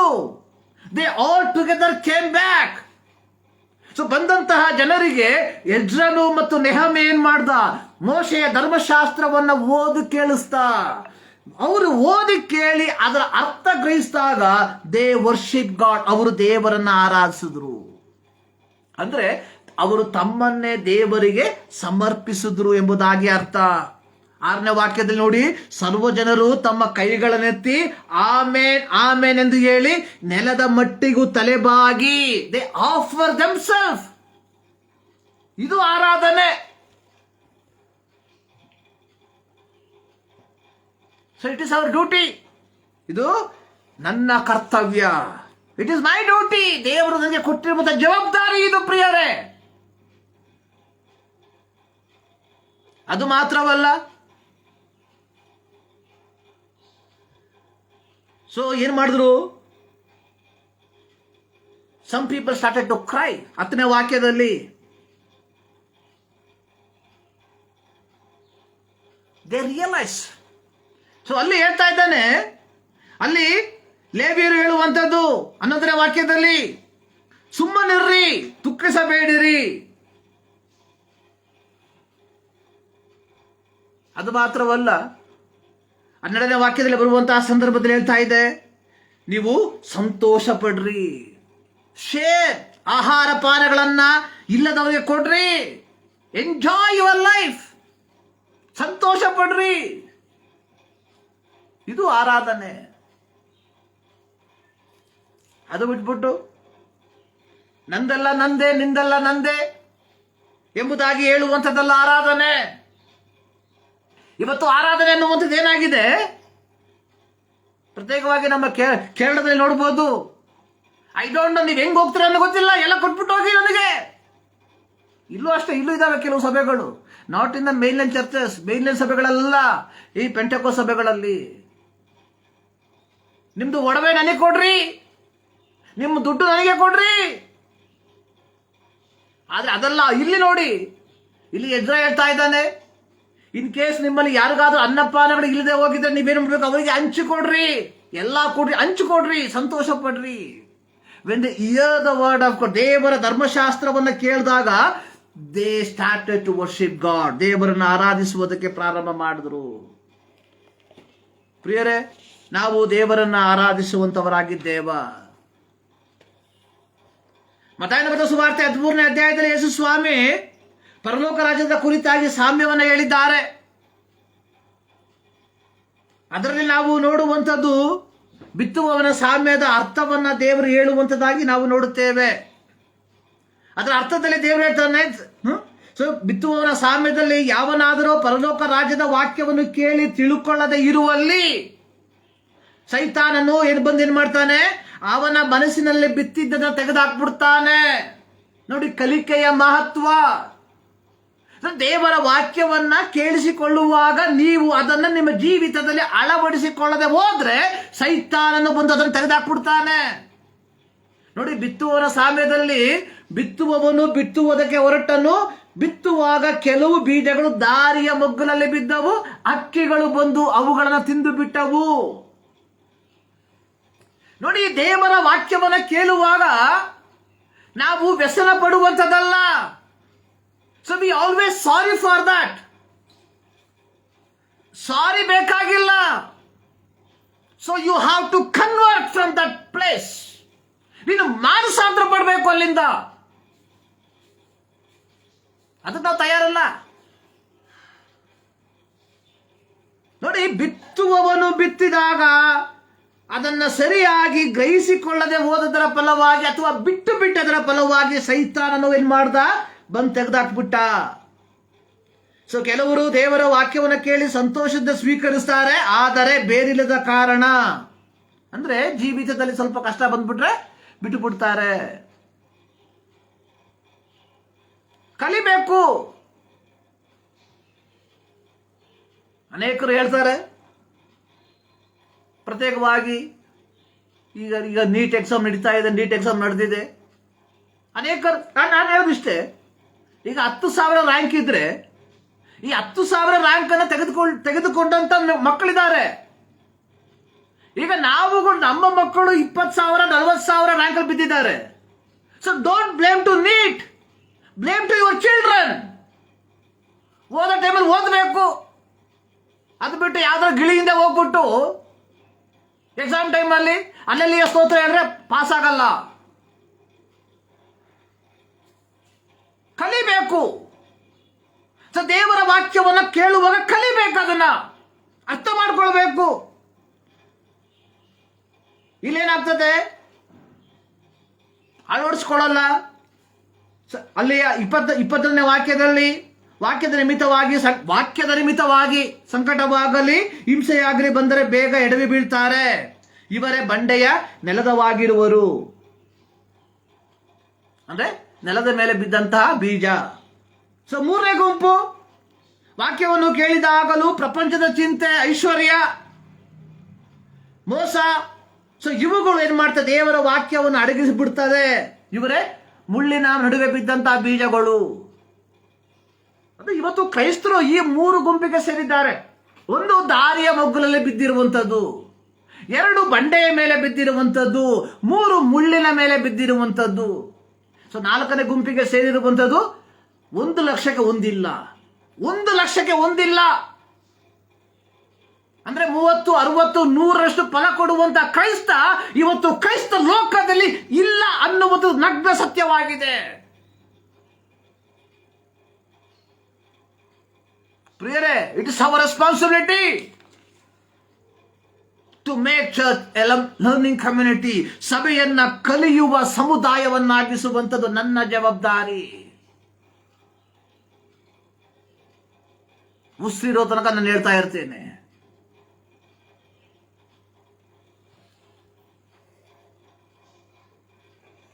ಯಾಕಂದ್ರೆ ಒಂದು ದಿನ ನಾನು ಈ ಮಣ್ಣಿನ ಈ ಭೂಮಿಯ ಉದರಕ್ಕೆ ಹೋಗ್ಬೇಕಾಗಿರುವಂತ ವ್ಯಕ್ತಿ.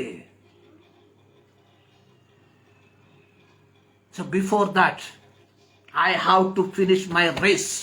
ನನಗೆ ಕೊಟ್ಟಿರುವಂಥ ಓಟವನ್ನು ಕೊನೆಗಾಣಿಸಲೇಬೇಕು ನನಗೆ. ಸೊ ಏನ್ ಮಾಡಬೇಕು ನಾವು? ಕೇಳಿಸ್ಕೊಂಡ್ರೆ ಸಾಲದು.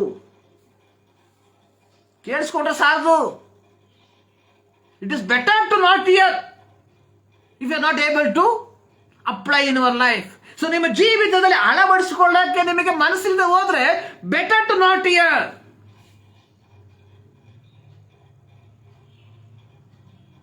ಆದ್ರೆ ದೇವರ ವಾಕ್ಯ ಇವತ್ತು ಮೂಲೆಗಳಿಗೆ ವಿವಿಧ ಮಾಧ್ಯಮಗಳ ಮೂಲಕ ಹಂಚ್ತಾ ಇದೆ. ಯು ಕೆನಾಟ್ ಸೇ ದಟ್ ನಾನು ಕೇಳಲಿಲ್ಲ ಎಂಬುದಾಗಿ.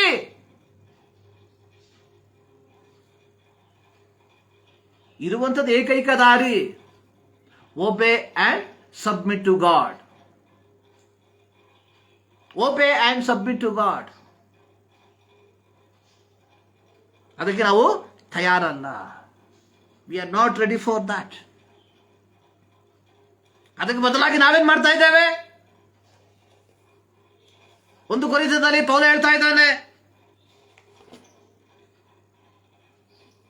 1 ಕೊರಿಂಥ 14ನೇ ಅಧ್ಯಾಯದಲ್ಲಿ ಪೌಲ ಹೇಳುವಂಥದ್ದು, ಅನ್ಯ ಭಾಷೆಯವರ ಮೂಲಕವಾಗಿಯೂ ಪರದೇಶಸ್ಥರ ನಾಲಿಗೆಯಿಂದಲೂ ನಾನು ಈ ಜನರ ಸಂಗಡ ಮಾತಾಡುವೆನು. ಅವರು ನನ್ನ ಮಾತಿಗೆ ಕಿವಿಗೊಡುವುದಿಲ್ಲವೆಂದು ಕರ್ತನು ಹೇಳುತ್ತಾನೆ. ಹೌದಲ್ಲ? ದೇವರು god is doing his duty. ನೋಡಿ, ಬಿಳಾಮ ಬಾಲಕನ ಮಾತಿಗೆ ಹೇಳ್ಬಿಟ್ಟು ಇಸ್ರಾಯೇಲನ್ನು ಶಪಿಸುವುದಕ್ಕಾಗಿ ಹೊರಟು ಹೋದ. ಫಸ್ಟಿಗೆ ದೇವರು ಹೇಳೋದು, ನೀವು ಹೋಗ್ಬಾರ್ದಪ್ಪ, ದೇ ಆರ್ ಮೈ ಪೀಪಲ್, ಅವ್ರು ನನ್ನ ಜನ. So you cannot curse them. ಅವರಿಗೆ ಶಾಪ ಕೊಡೋಕ್ಕೆ ಸಾಧ್ಯ ಇಲ್ಲ. ಆದ್ರೆ ಬಾಲಕ ಏನ್ ಮಾಡಿದ? ಐಶ್ವರ್ಯವನ್ನು ತಂದುಕೊಟ್ಟಿದ್ದ. ಬಾಲಾಕನು ತಂದಂತ ಐಶ್ವರ್ಯವನ್ನ ನೋಡಿ, ಬೆಳ್ಳಿ ಬಂಗಾರವನ್ನ ನೋಡಿ ಬಿಲಾಮನ ಕಣ್ಣೇನಾಯ್ತು? ಕೆಂಪುವಾಗೋಯ್ತು. ಮತ್ತೆ ದೇವರ ಸ್ವಾಮಿ ನಾನು ಹೋಗ್ಲಾ ಅಂತ ಕಳಿಸ್ಕೊಟ್ಟ. ಆದ್ರೆ ದಾರಿಯ ಪ್ರಯಾಣದ ಪ್ರಾರಂಭದಲ್ಲಿ ಕತ್ತೆ ಏನ್ ಮಾಡ್ತು? ಕತ್ತೆ ಅವನ ಸಂಗಡ ಮಾತಾಡ್ತು. ಆದ್ರೆ ಅವನು ಕೇಳಲಿಲ್ಲ. ದೇವರು ವಿವಿಧ ಮಾಧ್ಯಮಗಳ ಮೂಲಕವಾಗಿ ಮಾತಾಡ್ತಾ ಇದ್ದಾನೆ. ಇಲ್ಲಿ ಹೇಳ್ತಾ ಇದ್ದಾನೆ, ಅನ್ಯ ಭಾಷೆಯವರ ಮೂಲಕ. ಅಂದ್ರೆ ನಾವು ಸಭೆಯಲ್ಲಿ ಕೇಳುವಂತ ಅನ್ಯ ಭಾಷೆ ಅಲ್ಲ ಇದು, ಬೇರೆ ಭಾಷೆಗಳನ್ನಾಡುವ ಜನರ ಮೂಲಕ. ಯಾರು ಹೇಳ್ತಾ ಇರುವಂತ? ಇಸ್ರಾಯೇಲ್ ಮಕ್ಕಳ ಕುರಿತಾಗಿ ಹೇಳುವಂಥದ್ದು. ನೋಡಿ, ಇಸ್ರಾಯೇಲ್ ಮಕ್ಕಳಿಗೆ ದೇವರು ಧರ್ಮಶಾಸ್ತ್ರವನ್ನು ಕೊಟ್ಟಿದ್ದಾನೆ. ಆದಾಗ್ಯೂ ಅನ್ಯ ಭಾಷೆಯವರ ಮೂಲಕ, ಪರದೇಶಸ್ಥರ ನಾಲಿಗೆ ಮೂಲಕ ದೇವರು ಈ ನನ್ನ ಜನರ ಸಂಗಡ ಮಾತಾಡ್ತೇನೆ. ಆದ್ರೂ ಇವರು ಕೇಳೋದಿಲ್ಲ. ಇಸ್ರಾಯೇಲ್ ಮಕ್ಕಳು ಕೇಳಲಿಲ್ಲ. ಇವತ್ತು ಕ್ರೈಸ್ತರು ಕೇಳ್ತಾ ಇಲ್ಲ. ಯಾರು ಕೇಳ್ತಾರೆ? ಒಂದು ಪ್ರಸಂಗ ಕೇಳಿದ್ರೆ ನೀವು ಅದನ್ನ ಅನುಸರಿಸಿಬಿಟ್ಟಿದ್ರೆ ಇವತ್ತು ನೀವು ಈ ಪರಿಸ್ಥಿತಿಯಲ್ಲಿ ಕೂರ್ತಾ ಇರಲಿಲ್ಲ. ಇಲ್ಲಿ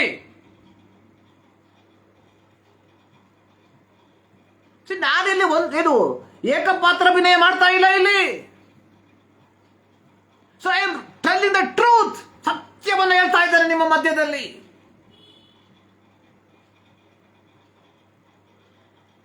ಇದು ಹಿಂಗೆ ಏನು ಹಾವು ಅಡಿಗೆ ಬಂದ್ಬಿಟ್ಟು ಕೊಳಲುತ್ತಾನೆ, ಅದು ಹಾವು ಹಿಂಗೆ ತಲೆ ಆಡಿಸ್ತಾ ಇರ್ಬೇಕಾದ್ರೆ ಆಡಿಸ್ತಾ ಕೂತ್ಕೊಳ್ಳೋ ಶೈಲಿ. ದೇವರು ಹೇಳ್ತಾ ಇದ್ದಾನೆ, you people will not listen. So ಅದು ಬಿಟ್ಬಿಟ್ಟು ಇಲ್ಲಿ ಇವ್ರೇನ್ ಮಾಡ್ತಾ ಇದ್ರು? ಕೊರಿಂಥ ಸಭೆ ವಾಣಿಗಳನ್ನ ಆಡ್ತಾ ಇದ್ರಂತ ಇವರು.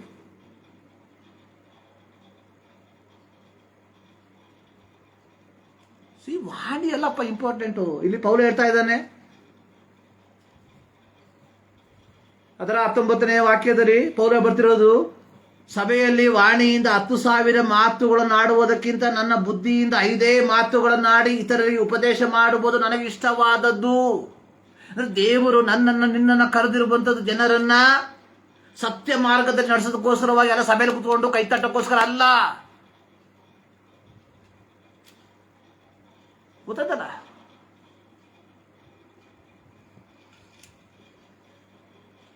So it is our responsibility. ನಮ್ಮ ಜವಾಬ್ದಾರಿ ಏನಾಗಿದೆ? To make church as a learning community. ಸಭೆಯನ್ನ ಒಂದು ಕಲಿಯುವ ಸಮುದಾಯವನ್ನಾಗಿ ಮಾರ್ಪಡಿಸುವಂಥದ್ದು ನಮ್ಮೆಲ್ಲರ ಕರ್ತವ್ಯವಾಗಿದೆ. ಸೊ ಪ್ರೀತಿಯ ದೇವಜನರೇ, ನೆಹಮ್ಯ ಮಾಡಿದೇನು ಹೇಳು? ಎಜ್ರಾ ಬಂದ, ಆಲಯವನ್ನ ಕಟ್ಟಿದ್ರು.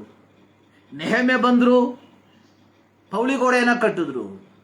ಇಬ್ಬರು ತಮ್ಮ ದೌತ್ಯವನ್ನ ಪೂರ್ತಿಗೊಳಿಸಿ ಜನರನ್ನ ವಾಸ ಮಾಡೋದಕ್ಕೆ ತಳ್ಳಿಲ್ಲ, ಬದಲಿಗೆ ದೇವರ ಧರ್ಮಶಾಸ್ತ್ರವನ್ನ ಓದಿದ್ರು, ಅದರ ತಾತ್ಪರ್ಯವನ್ನ ತಿಳಿಸ್ಕೊಟ್ರು. ಪೀಪಲ್ ವರ್ಷಿಪ್ ಗಾಡ್, ದೇವರನ್ನ ಆರಾಧಿಸಿದ್ರು. ಯೇಸು ಸ್ವಾಮಿ ಸಾಮ್ಯದಲ್ಲಿ ಯೇಸು ಸ್ವಾಮಿ ಹೇಳ್ತಾ ಇದ್ದಾನೆ, ನೀವು ದೇವರ ವಾಕ್ಯವನ್ನ ಕೇಳಿಸ್ಕೊಳ್ತಾ ಇದ್ದೀರಾ, ಆದರೆ ಯಾವ ರೀತಿ ಕೇಳಿಸ್ಕೊಳ್ತಾ ಇದ್ದೀರಾ?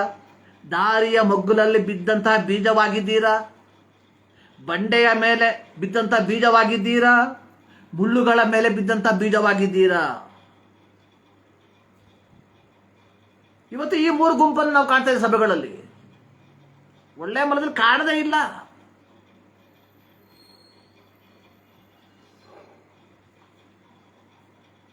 ಇಲ್ಲಿ ಪೌಲ ಹೇಳ್ತಾ ಇದ್ದಾನೆ, ಮೂರನೇದಾಗಿ 10,000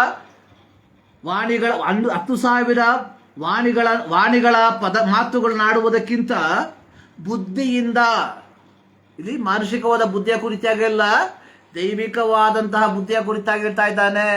ಅಂದ್ರೆ ರಕ್ಷಣೆಯ ಸಂದೇಶವನ್ನ, ಮಾನಸಾಂತರದ ಸಂದೇಶವನ್ನ, ವಿಮೋಚನೆಯ ಸಂದೇಶವನ್ನ ಹೇಳಿದ್ರೆ ಅದು ನನಗೆ ಬಹಳ ಉತ್ತಮವಾಗಿರುವಂತದ್ದಾಗಿದೆ. ಇವತ್ತು ಸಭೆಗಳಲ್ಲಿ ಇದಿಲ್ಲ ಪ್ರಿಯರೇ. ನಾನು ಹೇಳಿದಲ್ಲ, ಮೇಲ್ನೇ ಸಭೆಗಳಲ್ಲಿ ದೇವರ ವಾಕ್ಯಕ್ಕೆ ಪ್ರಸಕ್ತಿ ಇಲ್ಲ. ಪೆಂಟೆಕೋಸ್ತ ಸಭೆಗಳಲ್ಲಿ ಬಾಕಿ ಎಲ್ಲದಕ್ಕೂ ಸಮಯ ಇದೆ, ಕೂಗಾಡೋದಕ್ಕೆ ಸಮಯ ಇದೆ, ಆರಾಧನೆ ಎಂಬುದಕ್ಕೆ ಸಮಯ ಇದೆ, ಕೈತೊಡೋದಕ್ಕೆ ಸಮಯ ಇದೆ. ಆದರೆ ದೇವರ ವಾಕ್ಯವನ್ನು ಯಥಾರ್ಥವಾಗಿ ಸಾರುವಂಥದಕ್ಕೆ ಅಲ್ಲಿ ಆಸ್ಪದ ಇಲ್ಲ, ಕೇಳಲ್ಲ. ಅವರಿಗೆ ಬೇಕಾಗಿರುವಂಥದ್ದು ಬಿಡುಗಡೆ ಮಾತ್ರ, ಅವರಿಗೆ ಬೇಕಾಗಿರೋ ಸೂಪರ್ ನ್ಯಾಚುರಲ್ ಮಾತ್ರ. So where it is going to be end? So ನಮ್ಮ ಭಾರತದಲ್ಲಿ ಕ್ರೈಸ್ತತ್ವ ಎಲ್ಲಿಗೆ ಹೋಗಿ ಕೊನೆಗೊಳ್ಳುತ್ತದೆ? ಸೊ ನಮಗೆ ಇವತ್ತು ತೊಂದರೆ FCNR ಸಿಗ್ತಾ ಇಲ್ಲ. ಅಯ್ಯೋ FCNR ಕ್ಯಾನ್ಸಲ್ ಮಾಡಿಬಿಟ್ರು. ಅಲ್ಲಪ್ಪ, ಯೇಸು ಸ್ವಾಮಿ 12 ಜನರನ್ನ ಕಳಿಸಿದಂಥ ಸಂದರ್ಭದಲ್ಲಿ ಯಾವ ಯಾವ ದೇಶದ FCNR ತಗೊಂಡಿದ್ರು? ಸೊ ನೀನು ನಾನು ಕ್ರೈಸ್ತನಾಗಿ ಬದುಕೋದಕ್ಕೆ ನಮಗೆ ಯಾಕೆ FCNR ಯಾಕೆ ಬೇಕು?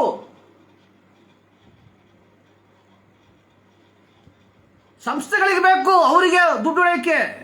ಸೊ ವೈ ಐ ನೀಡ್, ನನಗೆ ಯಾಕೆ ಬೇಕು FCNR? ಸೊ ದೇವರು ನನ್ನನ್ನ ಭೂಮಿಗೆ ಬೆಳಕಾಗಿ, ಭೂಮಿಗೆ ಉಪ್ಪಾಗಿ ಇಟ್ಟಿರಬೇಕಾದ್ರೆ ನಾನು ನನ್ನ ಜವಾಬ್ದಾರಿಯನ್ನು ಮಾಡಬೇಕಷ್ಟೇ. It is not my duty to start a church. ಸಭೆಯನ್ನು ಆರಂಭಿಸುವಂಥದ್ದು ನನ್ನ ಕೆಲಸ ಅಲ್ಲ. See, I have the opportunity to share through the media. I will do my work. Kam khatam. So ನಾನು ಯಾಕೆ FCNR ಹೋಗ್ಬೇಕು?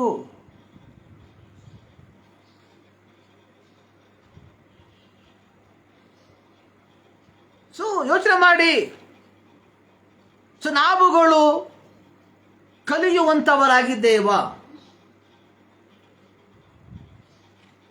ಸೊ ನಾವು ಕಲಿತಿರುವಂಥದ್ದನ್ನು ನಮ್ಮ ಜೀವಿತದಲ್ಲಿ ಅಳವಡಿಸ್ಕೊಂಡಿದ್ದೇವಾ? ಸೊ ಅಳವಡಿಸಿಕೊಂಡಿದ್ರೆ ಯಾಕೆ ನಾವು ಇವುಗಳ ಹಿಂದೆ ಹೋಗ್ತಾ ಇದ್ದೇವೆ? ಯಾಕೆ ಹೋಗ್ತಾ ಇದ್ದೇವೆ? ಯೋಚನೆ ಮಾಡಿ.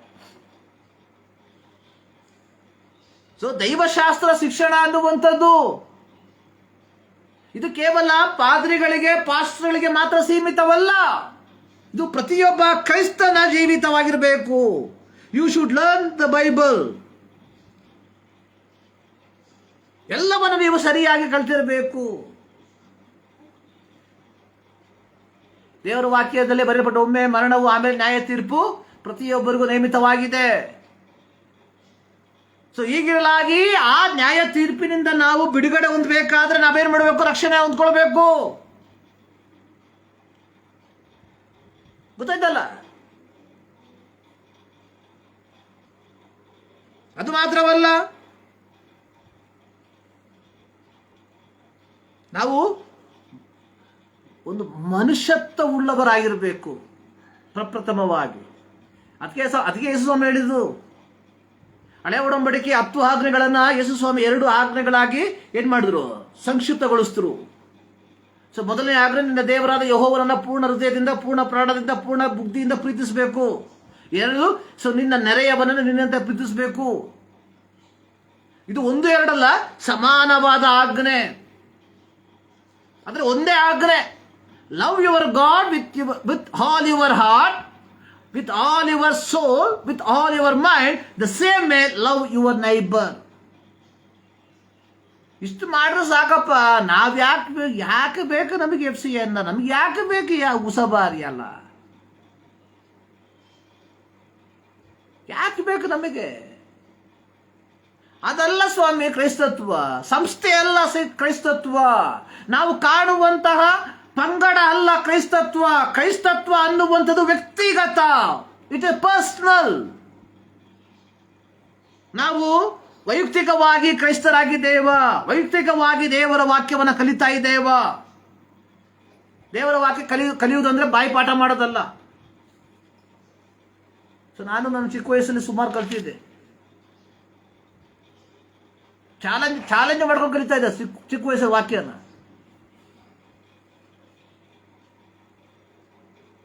ಅದಲ್ಲ, ನನ್ನ ಮಕ್ಕಳಿಗೂ ಕಲಿಸಿದೆ ಚಿಕ್ಕ ವಯಸ್ಸಲ್ಲಿ. ಇವಾಗ ಅವರಿಗೆ ಒಂದು ವಾಕ್ಯನೂ ಗೊತ್ತಿಲ್ಲ ಅನ್ಸುತ್ತೆ.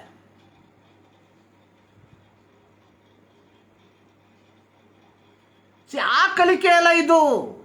ಇದು ನಮ್ಮ ದೈನಂದಿನ ಜೀವಿತದಲ್ಲಿ ಕ್ರೈಸ್ತತ್ವಕ್ಕೆ ಬೇಕಾದಂತಹ ಕಲಿಕೆ. ಸೊ ಆ ಕಲಿಕೆಯಲ್ಲಿ ನಾವು ಏನ್ ಮಾಡ್ತಾ ಇದ್ದೇವೆ? ಸರಿಯಾದ ಪಥದಲ್ಲಿ ನಾವು ಸಾಕ್ತಾ ಇದ್ದೇವೆ ಎಂಬುದನ್ನು ನಾವೇನ್ ಮಾಡಬೇಕು? ಈ ಸಂದರ್ಭದಲ್ಲಿ ನಾವು ಯೋಚನೆ ಮಾಡಬೇಕು. 1ನೇ ಕೀರ್ತನೆ ನಾವು ನೋಡಿದ್ವಿ, ಯಾವನು ಯೆಹೋವನ ಧರ್ಮಶಾಸ್ತ್ರದಲ್ಲಿ ಆನಂದ ಪಡುವವನಾಗಿ ಅದನ್ನೇ ಹಗಲಿರುಳು ಧ್ಯಾನಿಸುತ್ತಿರುವನು ಅವನು ಎಷ್ಟೋ ಧನ್ಯನು. ಅವನು ನೀರಿನ ಬಳಿಯಲ್ಲಿ ಬೆಳೆದಿರುವ ಮರದ ಹಾಗಿರುವನು. ಅಂತ ಮಲವು ತಕ್ಕ ಕಾಲದಲ್ಲಿ ಫಲ ಕೊಡ್ತದೆ, ಅದರ ಎಲೆ ಬಾಡುವುದೇ ಇಲ್ಲ, ಅದರಂತೆ ಅವರ ಕಾರ್ಯವೆಲ್ಲವೂ ಸಫಲವಾಗ್ತದೆ. ಅಂದ್ರೆ ದೇವರ ವಾಕ್ಯವನ್ನ ನಾವು ಕಲಿಕೆಯನ್ನ ಮಾಡಿ ನಮ್ಮ ಜೀವಿತದಲ್ಲಿ ಮುಂದಕ್ಕೆ ಹೋದ್ರೆ ಜೀವಿತದಲ್ಲಿ ಕಷ್ಟಗಳು, ಪ್ರಯಾಸಗಳು, ರೋಗಗಳು, ವೇದನೆಗಳು ಎಲ್ಲ ಬರ್ತದೆ. ಅವುಗಳ ಮಧ್ಯದಲ್ಲಿ ನಾವು ನಿಶ್ಚಿಂತೆಯಾಗಿರ್ತೇವೆ. ಅಷ್ಟೇ, ಮುಗಿತು. ಹೇಳಿದ್ರೆ 13 ವರ್ಷ ನಾವು ಅಪ್ಪ ತೀರೋದ. ನಾನು ನೇಣಕಂಡು ಸತ್ತಿಲ್ಲ, ನಮ್ಮಮ್ಮ ನೇಣಕಂಡು ಸತ್ತಿಲ್ಲ, ನಮ್ಮ ಅಣ್ಣಂದ್ರೆ ನೇಣಕಂಡು ಸತ್ತಿಲ್ಲ. So we face it. So ದೇವರನ್ನ ಬಿಟ್ಬಿಟ್ಟಲ್ಲ, ದೇವರನ್ನ ಕರ್ಕೊಂಡೇ ಇದನ್ನ ಫೇಸ್ ಮಾಡಿದ್ವಿ. ಸೊ ಇದೇ ನಮ್ಮ ಭದ್ರಾವತಿಯಲ್ಲಿ, ಇದೇ ನಾವು ಹುಡ್ಕೋ ಕಾಲೋನಿಯಲ್ಲಿ ನನ್ನ ತಂದೆ ತೀರಿದ ನಂತರವಾಗಿ ನನ್ನ ಸ್ನೇಹಿತನ ತಂದೆ ಮನೆಯಲ್ಲಿ ತೀರ್ಕೊಂಡೋದಾಗ ಅವನ ಕುಟುಂಬದಲ್ಲಿ 2-3 ಜನ ನೇಣಕಂಡು ಸತ್ತೋದ್ರು. ಯಾಕೆ? ನಮಗೆ ಯಾವೊಂದು ಯೋಚನೆ ಬರಲಿಲ್ಲ. So we didn't blame god. ನಾವು ದೇವರನ್ನ ಬ್ಲೇಮ್ ಮಾಡಲಿಲ್ಲ. ಯಾಕಪ್ಪ ದೇವರೇ? ನಾನು ಕೇಳಿದೆ ವೈ, ಅಷ್ಟೇ. Who will take care? ನಾನು ಕೇಳಿದ ಪ್ರಶ್ನೆ, ನಮ್ಮನ್ನು ಯಾರು ನೋಡ್ಕೊಳ್ತಾರೆ? 1989 ಆಗಸ್ಟ್ 13ನೇ ತಾರೀಕು ನಾನು ಕೇಳಿದ ಪ್ರಶ್ನೆ. So who will take care us? ಇನ್ಯಾರು ನಿನ್ನ ಆಪ್ತರು? ಕ್ರಿಸ್ತೇಸು ಒಬ್ಬನೇ ಸದಾ. ಸ್ವೀಕರಿಸು ಈ ಆಪ್ತನ. ಆಪ್ತನು ನಮ್ಮನ್ನ ಕಾಪಾಡ್ತಾನೆ. ಪ್ರೀತಿಯ ದೇವ ಜನರೇ, ಸೊ ನಾವೇನ್ ಕಲಿಬೇಕು? ದೇವರ ವಾಕ್ಯವನ್ನು ಕಲಿಬೇಕು. ಆ ದೇವರ ವಾಕ್ಯ ನಮಗೇನ್ ಮಾಡ್ತದೆ? ನಿಶ್ಚಿಂತತೆಯಿಂದ ಬಾಳ್ವೆಯನ್ನ ಮಾಡುವುದಕ್ಕೆ ಬೇಕಾದಂತಹ ಕೃಪೆಯನ್ನು ನಮಗೆ ಕೊಡ್ತದೆ. Let us pray. ಸರ್ವಶಕ್ತನಾದ ದೇವರೇ, ನಿಮ್ಮ ನಾಮಕ್ಕೆ ಅನಂತ ವಂದನೆಗಳು ಸ್ವಾಮಿ. ನಿಮ್ಮ ವಾಕ್ಯಕ್ಕಾಗಿ ಸ್ತೋತ್ರ. ನಮ್ಮ ಸಂಗಡ ಮಾತನಾಡೋದಕ್ಕಾಗಿ ಸ್ತೋತ್ರ. ಹೌದು ಪ್ರೀತಿಯ ತಂದೆಗೆ, church as the learning community, ಸಭೆ ಒಂದು ಕಲಿಯುವ ಸಮುದಾಯವಾಗಿ ಮಾರ್ಪಡಿಸು ಎಂಬುದಾಗಿ ನಾವು ಪ್ರಾರ್ಥಿಸ್ತಾ ಇದ್ದೇವೆ. ನಮ್ಮ ಜೀವಿತದಲ್ಲಿ ಸಂದರ್ಭಗಳನ್ನು, ಅವಕಾಶವನ್ನು ಕೊಡುವಾಗ ನಾವು ಕಲಿಸುವಂತಹ, ಸಾರುವಂಥ ದೇವರ ವಾಕ್ಯ ಅನೇಕ ಜೀವಿತಕ್ಕೆ ಒಂದು ಕಲಿಕೆಯ ಒಂದು ಅಧ್ಯಯನವಾಗಿ ಮಾರ್ಪಡಲಿ ಎಂಬುದಾಗಿ ಪ್ರಾರ್ಥಿಸ್ತಾ ಇದ್ದೇನೆ. ಪ್ರಾರ್ಥನೆ ಕೇಳಿದ್ದಕ್ಕಾಗಿ ಸ್ತೋತ್ರ. ಯೇಸು ಕ್ರಿಸ್ತನ ಬುದ್ಧ ನಾಮದಲ್ಲಿ ಬಿಡುತ್ತೇವೆ ತಂದೆ. ನಮ್ಮ ಕರ್ತನಾದ ಯೇಸು ಕ್ರಿಸ್ತನ ಕೃಪೆ, ತಂದೆಯಾದ ದೇವರ ಪ್ರೀತಿ, ಪವಿತ್ರಾತ್ಮನ ಅನ್ಯೋನ್ಯತೆ ಸದಾಕಾಲ ನಮ್ಮ ಸಂಗಡ ನೆಲೆಯಾಗಿರಲಿ. ಆಮೆನ್. ದೇವರು ಮತ್ತೊಂದಾವರ್ತಿ ನಿಮ್ಮೆಲ್ಲರನ್ನು ಧಾರಾಳವಾಗಿ ಆಶೀರ್ವದಿಸಲಿ.